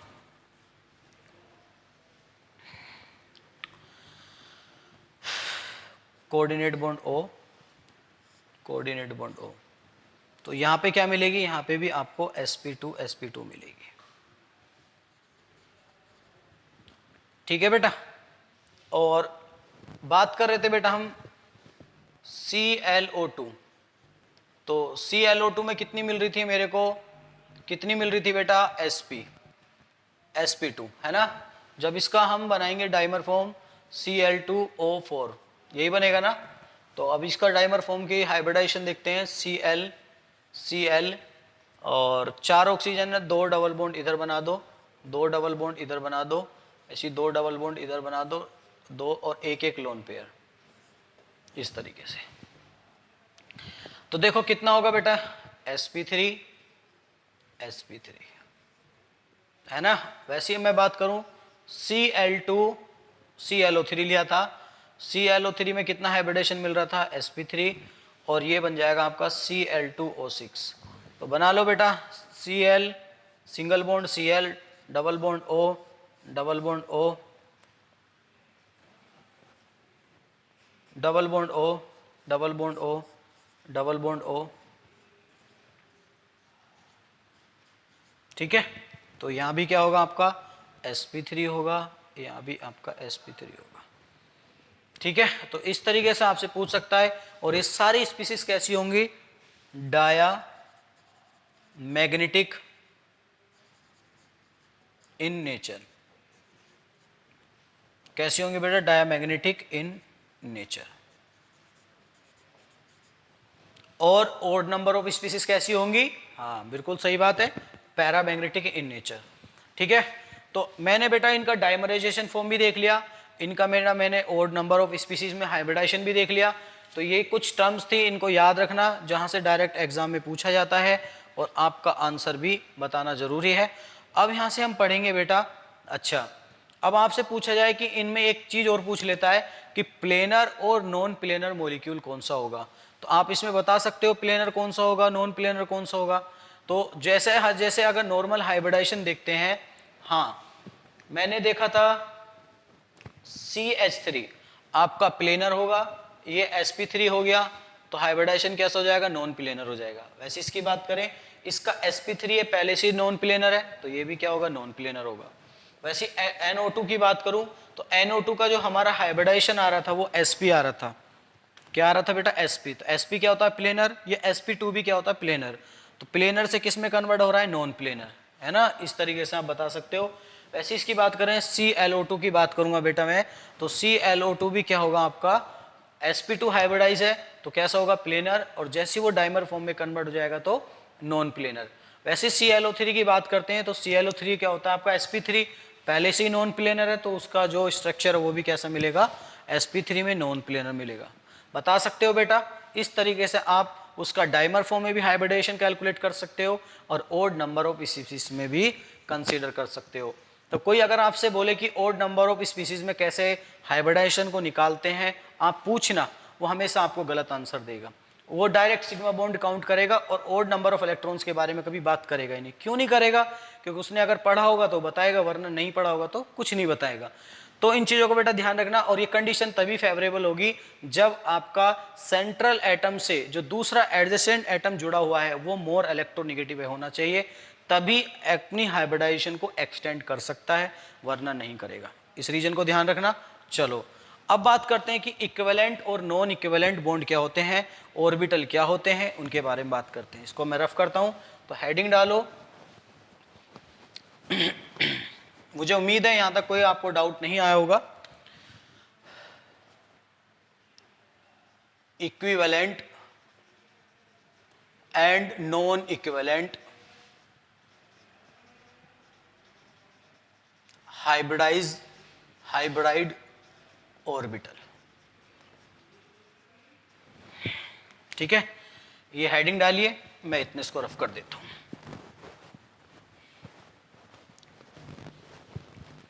अब आपको देखने में लग रहा होगा इक्विवेलेंट एक जैसे, नॉन इक्विवेलेंट अदर, कि उसमें देखते हैं हम बॉन्ड लेंथ। इक्विवेलेंट और नॉन इक्विवेलेंट में क्या देखते हैं बेटा? Bond length. आगे बात करेंगे अभी बॉन्ड लेंथ की भी। पहले हम बात करते हैं इक्विवेलेंट बॉन्ड कैसे बनते हैं और नॉन इक्विवेलेंट कैसे बनते हैं।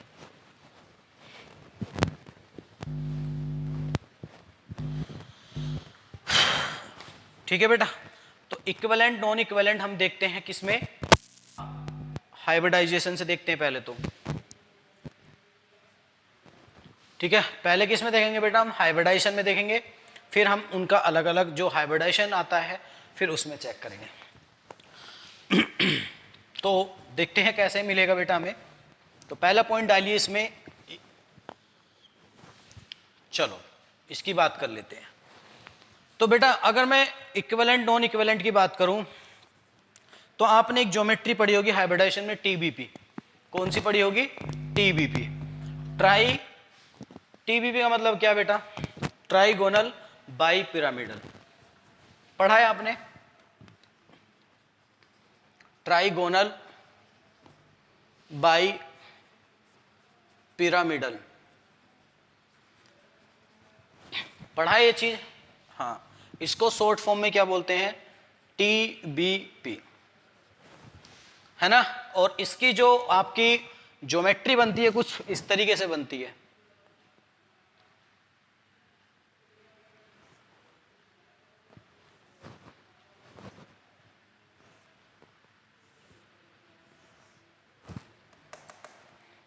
अभी भी गड़बड़ हो रही है।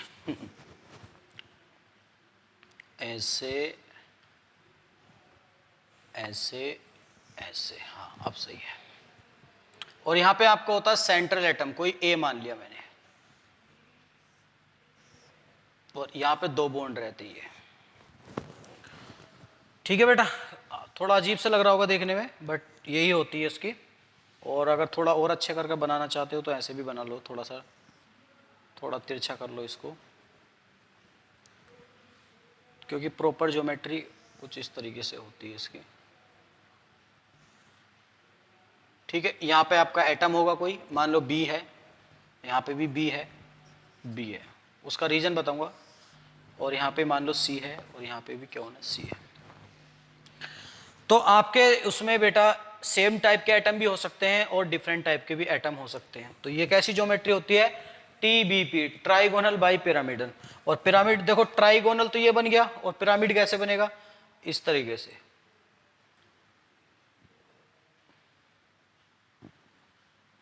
इस तरीके से पिरामिड बनेगा, है ना। और इसका जो लिंक होगा वो इससे भी होगा, इसका जो होगा वो इससे भी होगा, इस तरीके से। ये आपका इससे होगा। ठीक है बेटा, तो इस तरीके से आपका पिरामिड टाइप का बनेगा। थोड़ा सा देखने में कॉम्प्लिकेटेड लग रहा होगा, लेकिन ये आपको मैंने पढ़ाया है TBP में। तो इसमें क्या होता है बेटा, जो इसके सराउंडिंग एटम होंगे वो सेम भी हो सकते हैं और क्या हो सकते हैं, डिफरेंट भी हो सकते हैं। तो इसके बारे में पॉइंट लिखना है तो आप लिख लीजिए। और इसकी जो हाइब्रिडाइजेशन होती है, तो कितने बॉन्ड दिख रहे हैं बेटा आपको, 5, 1 2 3 4 5। तो हाइब्रिडाइजेशन क्या होगी, या आपकी sp3d होगी या और dsp3 होगी। तो अभी मैंने dsp3 की कहीं बात नहीं की है, तो dsp3 हम पढ़ेंगे कोऑर्डिनेशन केमिस्ट्री में। उसमें एक केस बनता है इनर पेयर और आउट पेयर, है ना, इनर पेयर कॉम्प्लेक्स और या outer pair complex.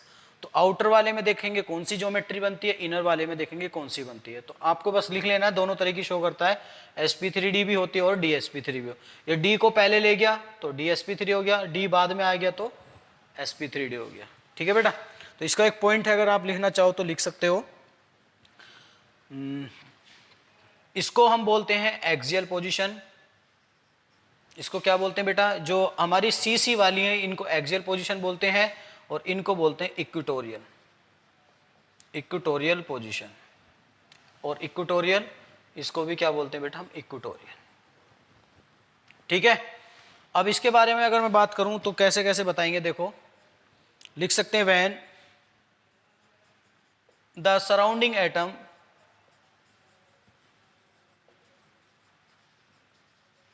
Surrounding atom क्या हो, सेम हो या फिर डिफरेंट भी हो सकते हैं, are same and central atom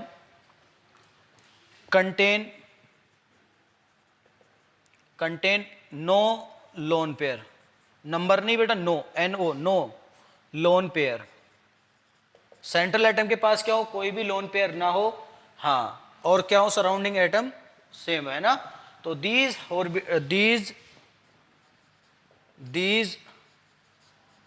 hybridized orbital are called, क्या कहलाएंगे बेटा वो आपके, इक्विवेलेंट। क्या कहलाएंगे सारे, इक्विवेलेंट। अगर उसके पास सराउंडिंग एटम क्या हो बेटा, डिफरेंट हो, तो कैसे कहलाएंगे, नॉन इक्विवेलेंट। मतलब अगर सारे, देखो मैं अगर फिर से इसकी ज्योमेट्री बना के चल रहा हूं कुछ इस तरीके से,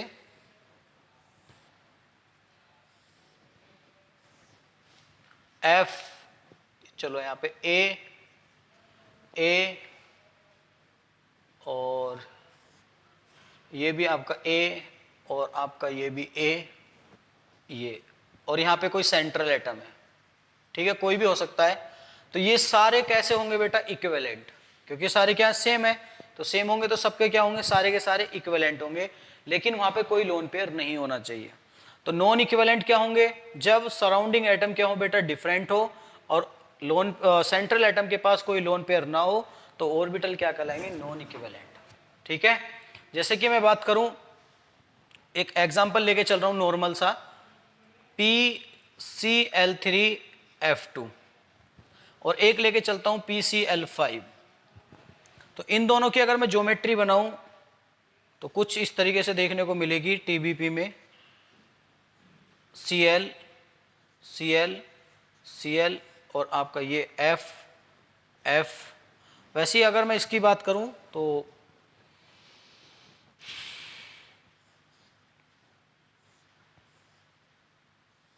ठीक है बेटा, ये मेरा है दूसरा Cl Cl Cl Cl Cl।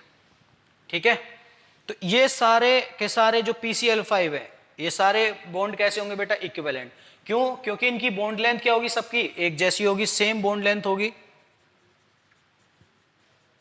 Same bond length होगी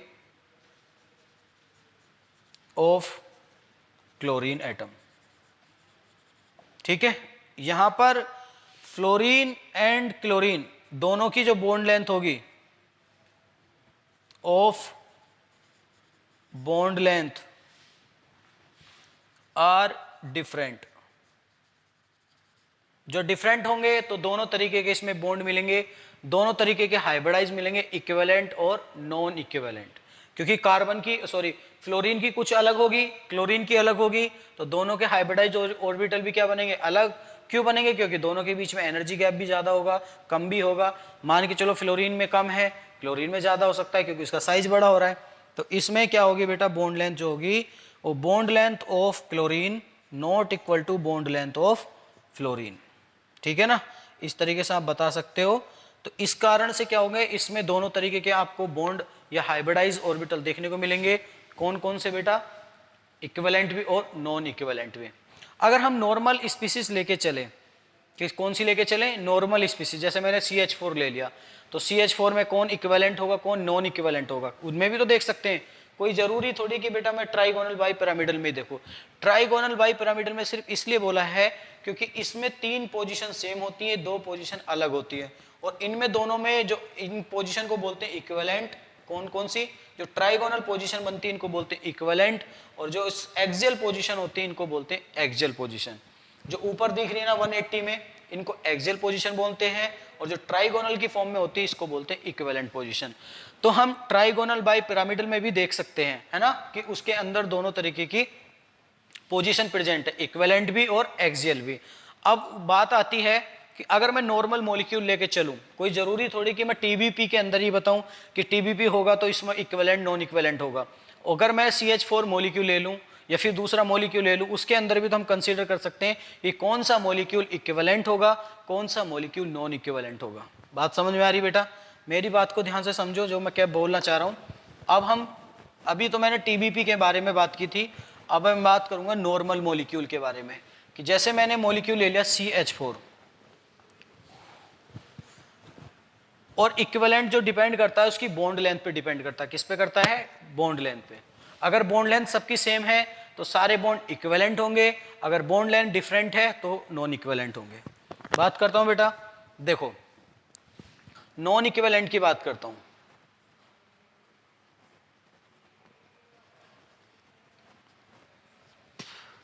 अब नॉन इक्विवेलेंट कैसे देखोगे बेटा? आपको देखो, मैंने यहां पे ले लिया CH4, है ना, तो CH4 का अगर मैं स्ट्रक्चर ड्रॉ करूंगा, CH चारों बॉन्ड क्या है? सेम टाइप के हैं, और सेंट्रल एटम के पास कोई भी लोन पेयर नहीं है, तो सारे की सारी बॉन्ड लेंथ क्या होंगी? सेम होंगी। तो ये सारे जो आपके बॉन्ड बनेंगे तो इनके जो हाइब्रिडाइज ऑर्बिटल होंगे क्या होंगे? इक्विवेलेंट। क्या होंगे बेटा? ये सारे के सारे ये क्या होंगे बेटा? क्योंकि मॉलिक्यूल क्या है? मॉलिक्यूल में सारे के सारे बॉन्ड एक जैसे हैं। जब एक जैसे सारे बॉन्ड होंगे, उनके सराउंडिंग एटम जब एक जैसे होंगे तो क्या कह लेंगे? लिख देंगे, इसमें लिख सकते हो, in case of CH4 the surrounding atom of centrum atom is same। क्या है बेटा? सेम। तो सारे के सारे क्या कहलाएंगे? वो इक्विवेलेंट। क्या कहलाएंगे? इक्विवेलेंट। ठीक है। नॉन इक्विवेलेंट कब बनेगा? इक्विवेलेंट हाइब्रिडाइज ऑर्बिटल बनेंगे उससे। अगर मैं CH3F ले लूं, क्या ले लूं? देखो अभी भी तो यहां पे हाइब्रिडाइजेशन sp3 है, और यहां भी कितनी बेटा? sp3 है। मेरी बात समझ में आ रही है? यहां भी sp3 है, यहां भी sp3 है।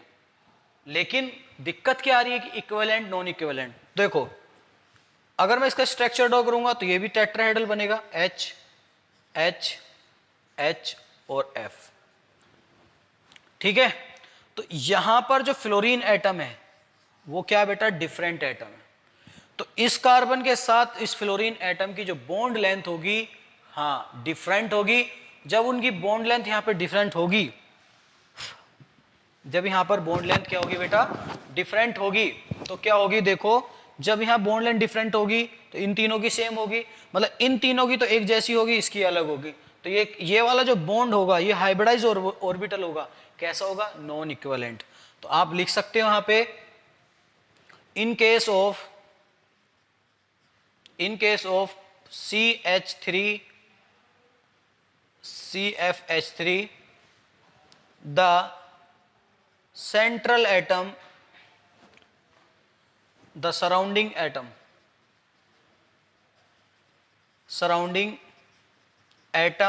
of central atom is different, क्या लिख सकते हो, जब वो डिफरेंट होंगे तो उनके अंदर कैसा बॉन्ड, कैसा हाइब्रिडाइज ऑर्बिटल जनरेट होगा, नॉन इक्विवेलेंट। कैसे होंगे बेटा वो, नॉन इक्विवेलेंट। मैं हाँ ठीक है, इजी लिखा, हाँ सराउंडिंग एटम, ठीक है। तो नॉन इक्विवेलेंट होंगे। तो जैसे मैं बात कर सकता हूं जो CF की जो बॉन्ड लेंथ होगी, क्या बेटा, बॉन्ड लेंथ से देखते हैं बेटा हम सराउंडिंग एटम इक्विवेलेंट है या नॉन इक्विवेलेंट। वो किसके इक्वल नहीं होगी, बॉन्ड लेंथ ऑफ CH। तो इसमें कैसे बॉन्ड बनेंगे, दोनों टाइप के बॉन्ड बनेंगे, इक्विवेलेंट बॉन्ड भी बनेंगे और नॉन इक्विवेलेंट भी बॉन्ड बनेंगे। वैसे मैं लोन पेयर की बात करूं, देखो अगर मैं लोन पेयर केस की बात करता हूं तो लोन पेयर के केस में भी देखने को मिल सकते हैं आपको। मैं इसको रफ करता हूं, आपने लिख लिया होगा शायद ये। देखो ऐसी NH3 की बात करूं, ऐसी SO2 की बात कर सकता हूं, सारे के सारे क्या बेटा, नॉन इक्विवेलेंट। कैसे होंगे देखो मैं बताता हूं। इसके पास लोन पेयर होगा, इन तीनों हाइड्रोजन की जो बॉन्ड लेंथ होगी एक जैसी होगी, लेकिन लोन पेयर क्या करेगा, उस बॉन्ड लेंथ को कम कर सकता है, बढ़ा भी सकता है। मतलब लोन पेयर के कारण क्या हो रही है, सेंट्रल एटम की जो बॉन्ड बन रहे हैं, जो बॉन्ड हैं वो क्या कर रहे हैं, बॉन्ड लेंथ को वेरी कर रहे हैं। क्योंकि इसमें क्या होगा, lone pair bond pair repulsion होगा, जिससे आपकी जो इसकी एक्चुअल बॉन्ड लेंथ है वो क्या हो जाएगी, चेंज हो जाएगी। ऐसी SO2 की बात करूं, सेंट्रल एटम के पास लोन पेयर होगा, double bond O double bond O, इसमें भी क्या होगी बेटा, आपकी बॉन्ड लेंथ चेंज हो जाएगी। और ऐसे हाइब्रिडाइज ऑर्बिटल को क्या बोलते हैं, नॉन इक्विवेलेंट हाइब्रिडाइज ऑर्बिटल। क्या मेरी बात समझ में आ रही है। वैसे और एग्जांपल ले सकते हो आपको, जैसे मैंने पूछा H और 2 फ्लोरीन ले लिया, तो इन दोनों फ्लोरीन की बॉन्ड लेंथ एक जैसी होगी, इन दोनों हाइड्रोजन की बॉन्ड लेंथ एक जैसी होगी, इनकी अलग आएगी, इनकी अलग आएगी। तो ऐसे हाइब्रिडाइज ऑर्बिटल को क्या बोलेंगे, नॉन इक्विवेलेंट हाइब्रिडाइज ऑर्बिटल। क्या मेरी बात समझ में आ रही बेटा, क्या मेरी बात समझ में आ रही है। अगर आ रही है तो बेटा इस चीज़ को नोट कर लीजिएगा, फिर हम आगे बढ़ते हैं, ठीक है। फिर उसके बाद इसमें बात करते हैं, कैलकुलेशन करेंगे कि अब हमें देखना है कि पी पाई डी पाई बॉन्डिंग कहाँ होगी और कैसे कैसे होगी। तो कुछ ऑर्बिटल में मैंने जैसे असाइनमेंट में भी गए हैं कि PP ओवरलैपिंग 2PS है ना, PD ओवरलैपिंग कहाँ होगी। अब हम बॉन्ड उसमें ओवरलैपिंग निकालना सीखेंगे कि देखो सिंपल है, इक्विवेलेंट बता दिया, आपको पहचान होगी कि इक्विवेलेंट क्या होंगे, जिनकी बॉन्ड लेंथ एक जैसी होगी, सारे सेंट्रल एटम के पास जो सराउंडिंग एटम होंगे उनकी बॉन्ड लेंथ अगर एक जैसी है तो सारे बॉन्ड क्या होंगे, इक्विवेलेंट होंगे। अगर उनकी डिफरेंट होगी तो नॉन इक्विवेलेंट होंगे, ठीक है। एक भी एटम अगर चेंज हो गया या फिर लोन पेयर के केस में हो गया तब भी चेंज होगी। क्यों, क्योंकि वहां lone pair bond pair repulsion होगा। क्यों, और कंडीशन क्या है इक्विवेलेंट बॉन्ड के लिए, कि सेंट्रल एटम के पास कोई भी लोन पेयर नहीं होना चाहिए और सराउंडिंग एटम क्या होने चाहिए, एक जैसे होने चाहिए, ठीक है बेटा। उसके बाद हम बात करेंगे calculation of P pi and P pi D pi bonding या ओवरलैपिंग। अगला हेडिंग डालिए, आगे बढ़ते हैं।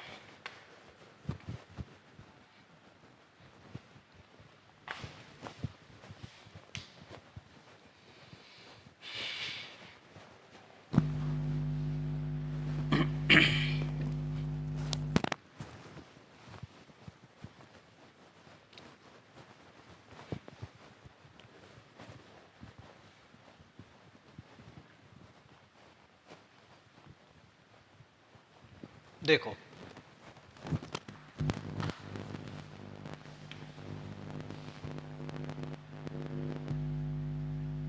Calculation of P pi and P pi D pi bonding, या बोल सकते हैं ओवरलैपिंग, कहां होगी कहां नहीं होगी। ठीक है बेटा, ये हेडिंग डाल लीजिए, फिर इसकी बात करते हैं। ठीक है, देखो मैंने कोई एग्जांपल ले लिया SO2। देखो ध्यान से समझना बेटा, SO2, और आपकी जब भी डी पाई बॉन्डिंग होगी तो एक एटम उसमें थर्ड पीरियड का होना चाहिए। कौन सा होना चाहिए? थर्ड पीरियड का।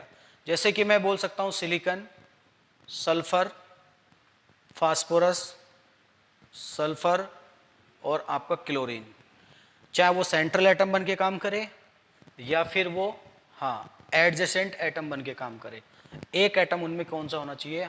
बोलो बेटा, थर्ड पीरियड का होना चाहिए। तो उसके पास वैकेंट ऑर्बिटल होंगे, उसमें क्या शो करेगा? वो पी पाई डी पाई बॉन्डिंग शो करेगा।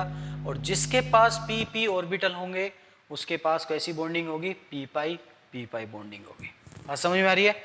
चलो अब SO2 की बात करें तो सल्फर का मैं जो इलेक्ट्रॉनिक कॉन्फिगरेशन लिखूंगा, इसका एटॉमिक नंबर कितना होता है? 16, 1s2, 2s2, 2p6, 3s2, 3p6,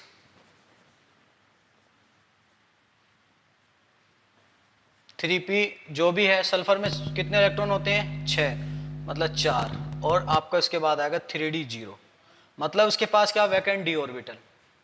लिख सकते हो बेटा यहाँ पे वैकेंट डी ऑर्बिटल। तो आपको पहचान हो जाएगी मॉलिक्यूल को देख के किसके अंदर पी पाई डी पाई बॉन्डिंग होगी। उसमें एक एलिमेंट या एक एटम, चाहे वो सेंट्रल हो या फिर उसका एडजेसेंट हो जो सेंट्रल एटम से जुड़ रहा है, वो थर्ड पीरियड का होना चाहिए आपको वहां पे। फिर वहां से आपको ये निकालना पड़ेगा कि उसके अंदर कितनी पी पाई डी पाई बॉन्डिंग हो सकती है।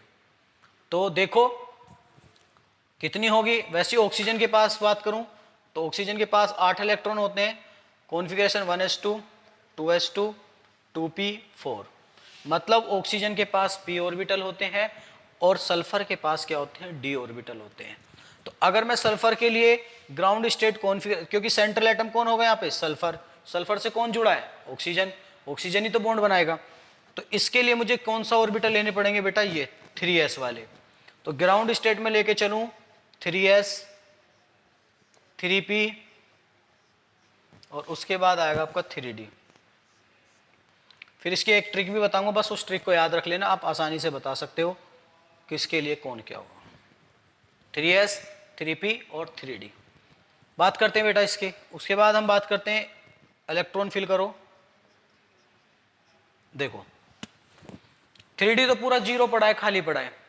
अब इसमें सबसे पहले क्या करोगे आप? ये लिखने के बाद देखो यहीं से बता दोगे आप कितनी बॉन्डिंग होगी, यहीं से बता दोगे या फिर हाइब्रिडाइजेशन से ही बता दोगे। देखो SO2 का स्ट्रक्चर बनाओ और आपका ये बना दिया, मतलब हाइब्रिडाइजेशन।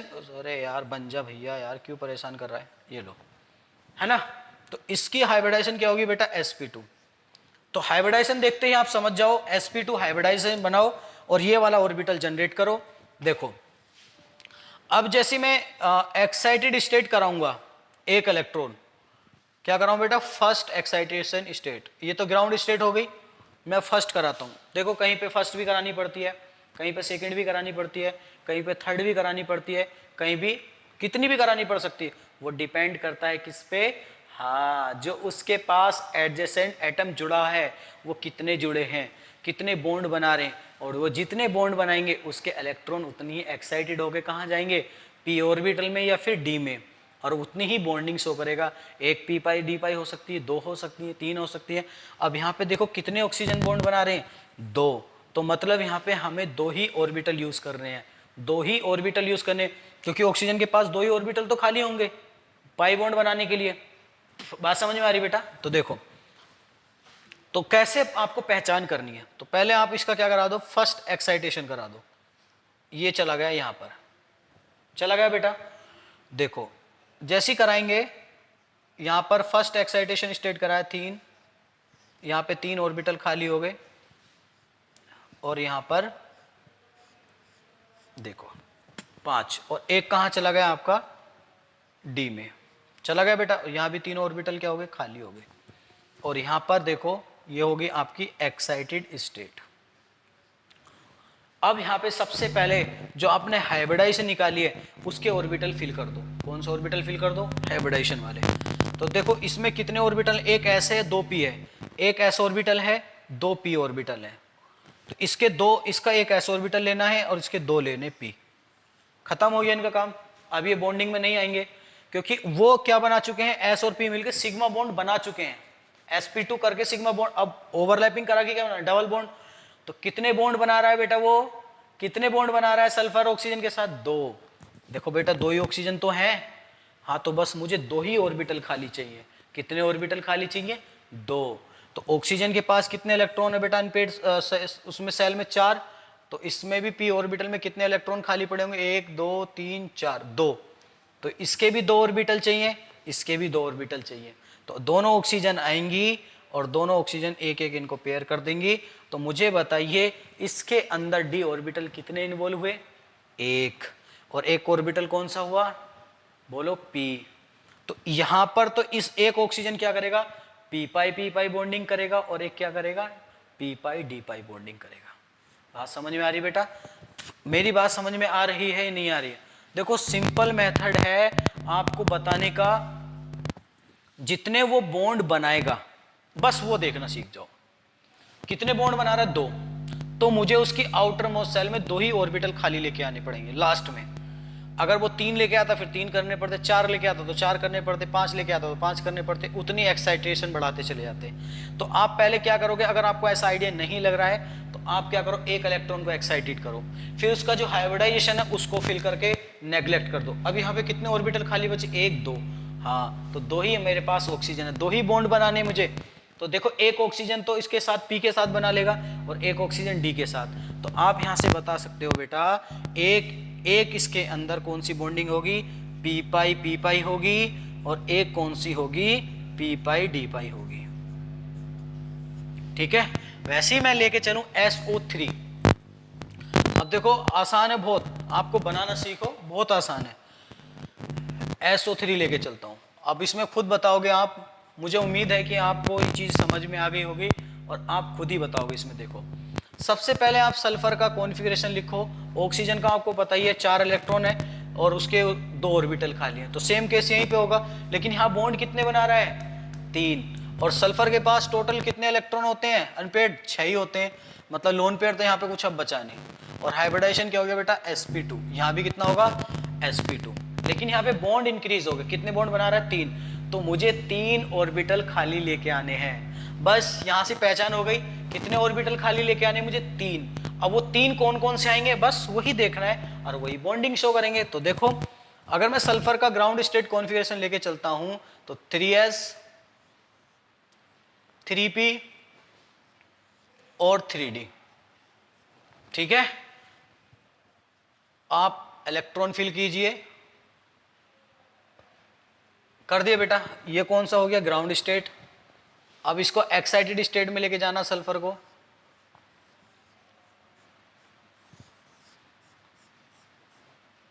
इसको मैंने बोल दिया फर्स्ट एक्साइटेड स्टेट। ठीक है बेटा, अब यहां पे देखो 1 2 3 4। अब ये वाला जो इलेक्ट्रॉन था एक्साइटेड होके कहां चला गया, डी में, ये आ गया जी, आ गया बेटा। अब यहां पे देखो हाइब्रिडाइजेशन क्या बनाना मुझे, sp2। तो अगर मुझे एक S चाहिए एक P चाहिए, मतलब एक S चाहिए 2 P चाहिए, अगर मैं लेके चल रहा हूं यहां पे तो मुझे कितने ऑर्बिटल खाली मिल रहे हैं, 2। और बॉन्ड कितने बन रहे हैं, 3। मतलब मुझे फिर से एक्साइटेशन कराना पड़ेगा। मेरी बात समझ रहे होगे बेटा, मुझे फिर से क्या कराना पड़ेगा, एक्साइटेशन कराना पड़ेगा मुझे, मतलब अब मुझे सेकंड एक्साइटेशन कराना पड़ेगा। तो फिर से सल्फर को लेंगे, S P D। उम्मीद है मुझे बेटा ये चीजें आपको क्लियर हो रही होंगी, सारे क्रिस्टल्स क्लियर होंगे आपके माइंड में। ये D, ये 3D है, ये 3P है और ये 3S है। अब देखो कौन सा इलेक्ट्रॉन एक्साइटेड होगा, ये वाला। देखो बेटा मेरी बात को आप बहुत ध्यान से समझ गए होंगे जो मैं बताना चाह रहा हूं। अगर मैं 2 लेके चल रहा था तो मुझे 2 ऑर्बिटल खाली चाहिए, 2 बॉन्ड बना रहे हैं तो 2 चाहिए, 3 बना रहे हैं तो मुझे 3 ऑर्बिटल खाली चाहिए, तीनों ऑक्सीजन डोनेट करेंगे। अब यहां पे देखो बेटा, अब ये इलेक्ट्रॉन एक्साइटेड होगा तो चारों ऑर्बिटल क्या हो गए, अनपेड हो गए। तो डी में कहां पहुंचे, 2 ऑर्बिटल भर गए, एक ये वाला dx और एक ये dx, सॉरी dxy और dyz। अब यहां पे देखो मुझे हाइब्रिडाइजेशन कौन सी लेनी चाहिए, sp2। तो इसमें ये 3 ऑर्बिटल तो नेग्लेक्ट कर दो, s और 2p। अब मुझे देखो उसके बाद कितने ऑर्बिटल खाली बच रहे हैं, 1 2 3। कितने बच रहे हैं बेटा, 3। और मेरे ऑक्सीजन आइटम भी कितने हैं, 3। तो एक ऑक्सीजन क्या करेगा, इसको डोनेट करेगा, दूसरा ऑक्सीजन इसको डोनेट करेगा और तीसरा ऑक्सीजन इसको डोनेट करेगा। तो यहां से पता चल रहा होगा, हाँ बहुत अच्छे से समझ गए होंगे बेटा कि इसमें एक कौन सी बॉन्डिंग होगी, पी पाई, और 2 कौन सी होंगी इसमें, पी पाई डी पाई। मतलब ऑक्सीजन के पास कौन सा ऑर्बिटल है, पी, और सल्फर के पास कौन सा है, डी। हाँ बात समझ में आ रही बेटा। इस तरीके से आप पी पाई डी पाई बॉन्डिंग बता सकते हैं। और आप बता सकते हो SO3 में कौन सी एक्साइटेशन स्टेट मिलेगी, SO3 में मिलेगी आपको सेकेंड एक्साइटेड स्टेट। ठीक है, वैसे इसमें बात करूं तो इसमें कौन सी मिलेगी, फर्स्ट एक्साइटेड स्टेट। मतलब इसका एक इलेक्ट्रॉन कहां जाएगा, डी ऑर्बिटल में, और इसके दोनों इलेक्ट्रॉन कहां जाएंगे, डी ऑर्बिटल में। देखो बेटा sp को मैंने sp2 को नेग्लेक्ट कर दिया, कितने ऑर्बिटल खाली मिले, 1 2 3, और तीनों ऑक्सीजन क्या करेंगे, इनको डोनेट करेंगे और क्या बना लेंगे, अपना पाई बॉन्ड बना लेंगे। ओवरलैपिंग के थ्रू समझाऊंगा तो आप कंफ्यूज हो जाओगे, तो ओवरलैपिंग से मैं नहीं बता रहा, आपको डायरेक्ट मैंने ग्राउंड स्टेट और एक्साइटेड स्टेट से बता दिया है। मुझे उम्मीद है कि आपको ये सारी चीजें यहां तक क्लियर हो गई होंगी। आगे मैं एक एग्जांपल और लेके चलता हूं, आप उसका ईमानदारी से आंसर बताइए। रफ करता हूं बेटा, आप एग्जांपल लिखिए ClO4-। क्या लिखो, ClO4-। एग्जांपल में यहां लिख दे रहा हूं ClO4-। बनाइए बेटा। और मैंने हाइब्रिडाइजेशन में बताया कि नेगेटिव चार्ज को कहां लेके चलेंगे, हम कहां लेके चलेंगे, सेंट्रल एटम पे, उससे हाइब्रिडाइजेशन निकालने में आसानी होती है। चलो, कितनी उसके अंदर पी पाई और कितनी उसके अंदर डी पाई बॉन्डिंग होगी, और कौन सी एक्साइटेड स्टेट में ओवरलैपिंग होगी, मतलब बॉन्डिंग होगी।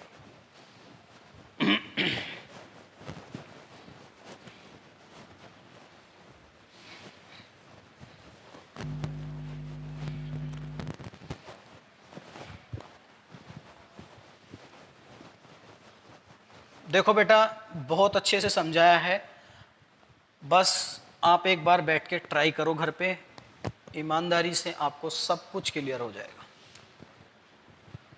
किसी भी एटम के बीच में आप निकाल सकते हो। चलो मैं बात करता हूं आगे। तो ClO4 में सबसे पहले Cl का आप लिखो बेटा इलेक्ट्रॉनिक कॉन्फ़िगरेशन 1s2। पहली बात तो आपको समझ में आ गया होगा, ClO4 दे रखा है तो क्लोरीन कौन सा, थर्ड पीरियड का, तो आपको पता है इसके पास वैकेंट डी ऑर्बिटल होंगे। जब इसके पास वैकेंट डी ऑर्बिटल तो डी बॉन्डिंग तो होनी है।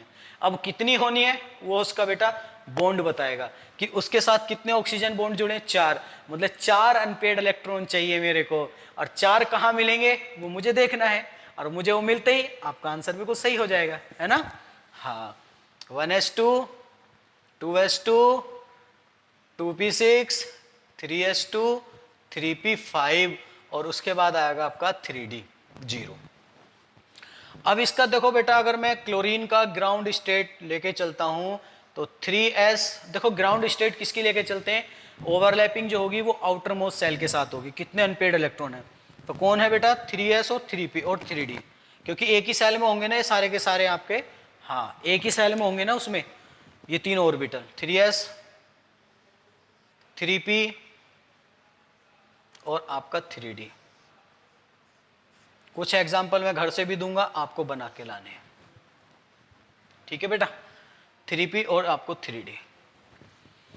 अब यहां पे देखो 3s में कितने इलेक्ट्रॉन है, 2, p में कितने बेटा 5, 1 1 1 1 1 हो गए। ऐसी मैं 3D की बात करूं तो 0, कुछ नहीं है। कौन सी स्टेट है बेटा ये? Ground state. बस आपके दिमाग में एक चीज रहनी चाहिए, वो कितने बॉन्ड बना रहा है? 4 बॉन्ड बना रहा है ना ऑक्सीजन, तो 4 मुझे अनपेड इलेक्ट्रॉन चाहिए। और 4 अनपेड इलेक्ट्रॉन के लिए कौन सी बॉन्डिंग को शो करेगा? बस वो ओवरलैपिंग मुझे देखनी है। अच्छा, सबसे पहले बेटा इसका हाइब्रिडाइजेशन निकालो कि ClO4 माइनस का हाइब्रिडाइजेशन क्या होगा। तो आपको मैंने कल निकालने सिखाए थे, उसमें देखो क्लोरीन के पास कितने इलेक्ट्रॉन होते हैं आउटरमोस्ट शेल में? 7, और एक और उसने गेन कर लिया, टोटल कितने हो गए? 8। आंख मीच के 4 बॉन्ड बना दो, double bond O, double bond O, double bond O, double bond O और नेगेटिव चार्ज बना दिया। हाइब्रिडाइजेशन होगी sp3। क्या हो गई? sp3। मतलब आपको एक s और 3 और p ऑर्बिटल को इससे नेग्लेक्ट करने हैं, और 4 अनपेड मुझे ऑर्बिटल चाहिए क्लोरीन के पास। तो देखो, अगर मैं फर्स्ट एक्साइटेशन स्टेट कराता हूं तो यहां पे इलेक्ट्रॉन जाएगा,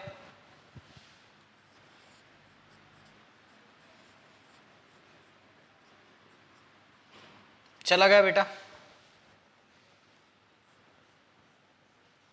ग्राउंड। ये होगी आपकी फर्स्ट एक्साइटेड स्टेट। ठीक है बेटा। अब ये एक इलेक्ट्रॉन आ गया, मुझे कितने बॉन्ड बनाने? 4। तो पहले तो मुझे sp3 हाइब्रिडाइजेशन को नेग्लेक्ट करना, मतलब एक s ऑर्बिटल 3 p, मतलब ये और ये खत्म हो गए। मुझे कितना अनपेड इलेक्ट्रॉन मिल रहे हैं? 1। और बॉन्ड कितने बनाने? 4। इसका मतलब अभी काम नहीं हो पाएगा, फिर एक्साइटेशन कराना पड़ेगा, फिर से ये जाएगा अगले ऑर्बिटल में।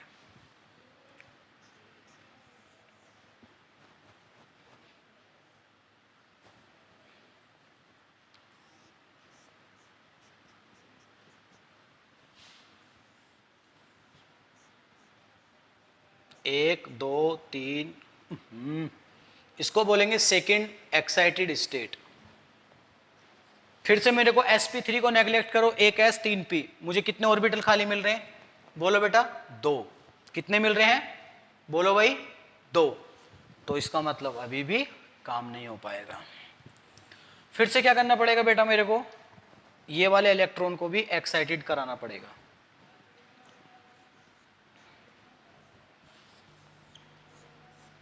एक, दो, तीन,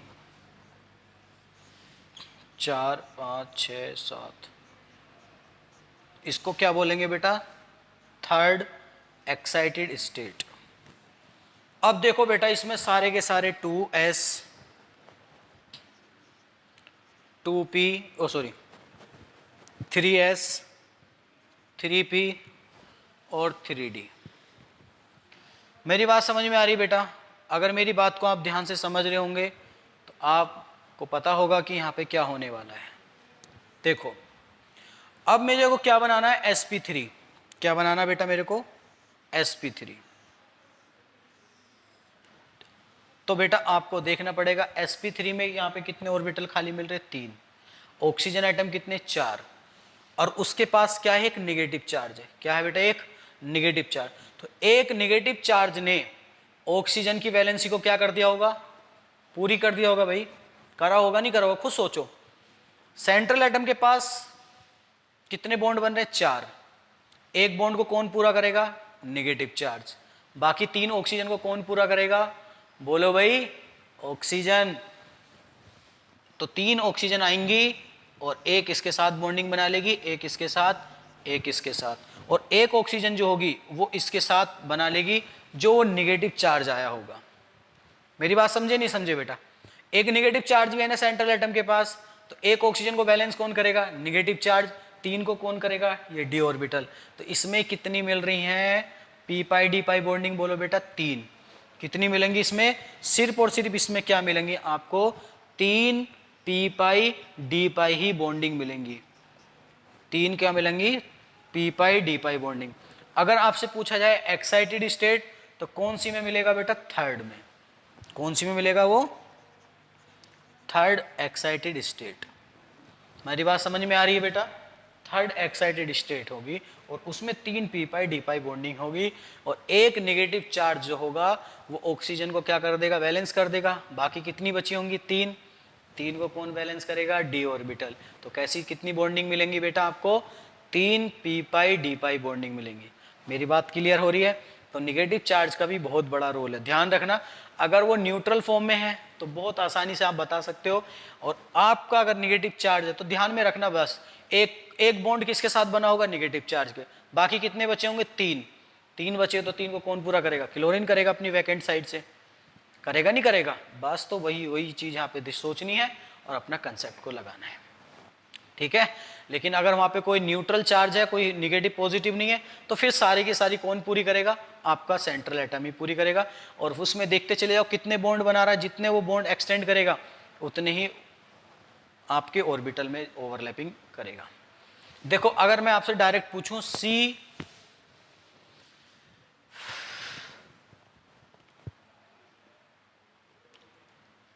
मैं कोई एग्जांपल लेके चलता हूं, ऊट पटांग सा लगेगा नहीं फिर आपको। मैं ये लेके चलता हूं SO2Cl2 बनाइए बेटा। फिर मैं एक टेबल बनाता हूं, आप इसका निकालिए आंसर इतने, एक मैं टेबल बनाता हूं फिर बात करते हैं। अगर आपने इसका आंसर सही निकाल दिया तो समझ लो चीज़ें आपको क्लियर हो गई। निगेटिव चार्ज का बेटा बहुत बड़ा रोल है, ध्यान रखना इस चीज का। एक निगेटिव चार्ज एक बॉन्ड को पूरा कर देगा।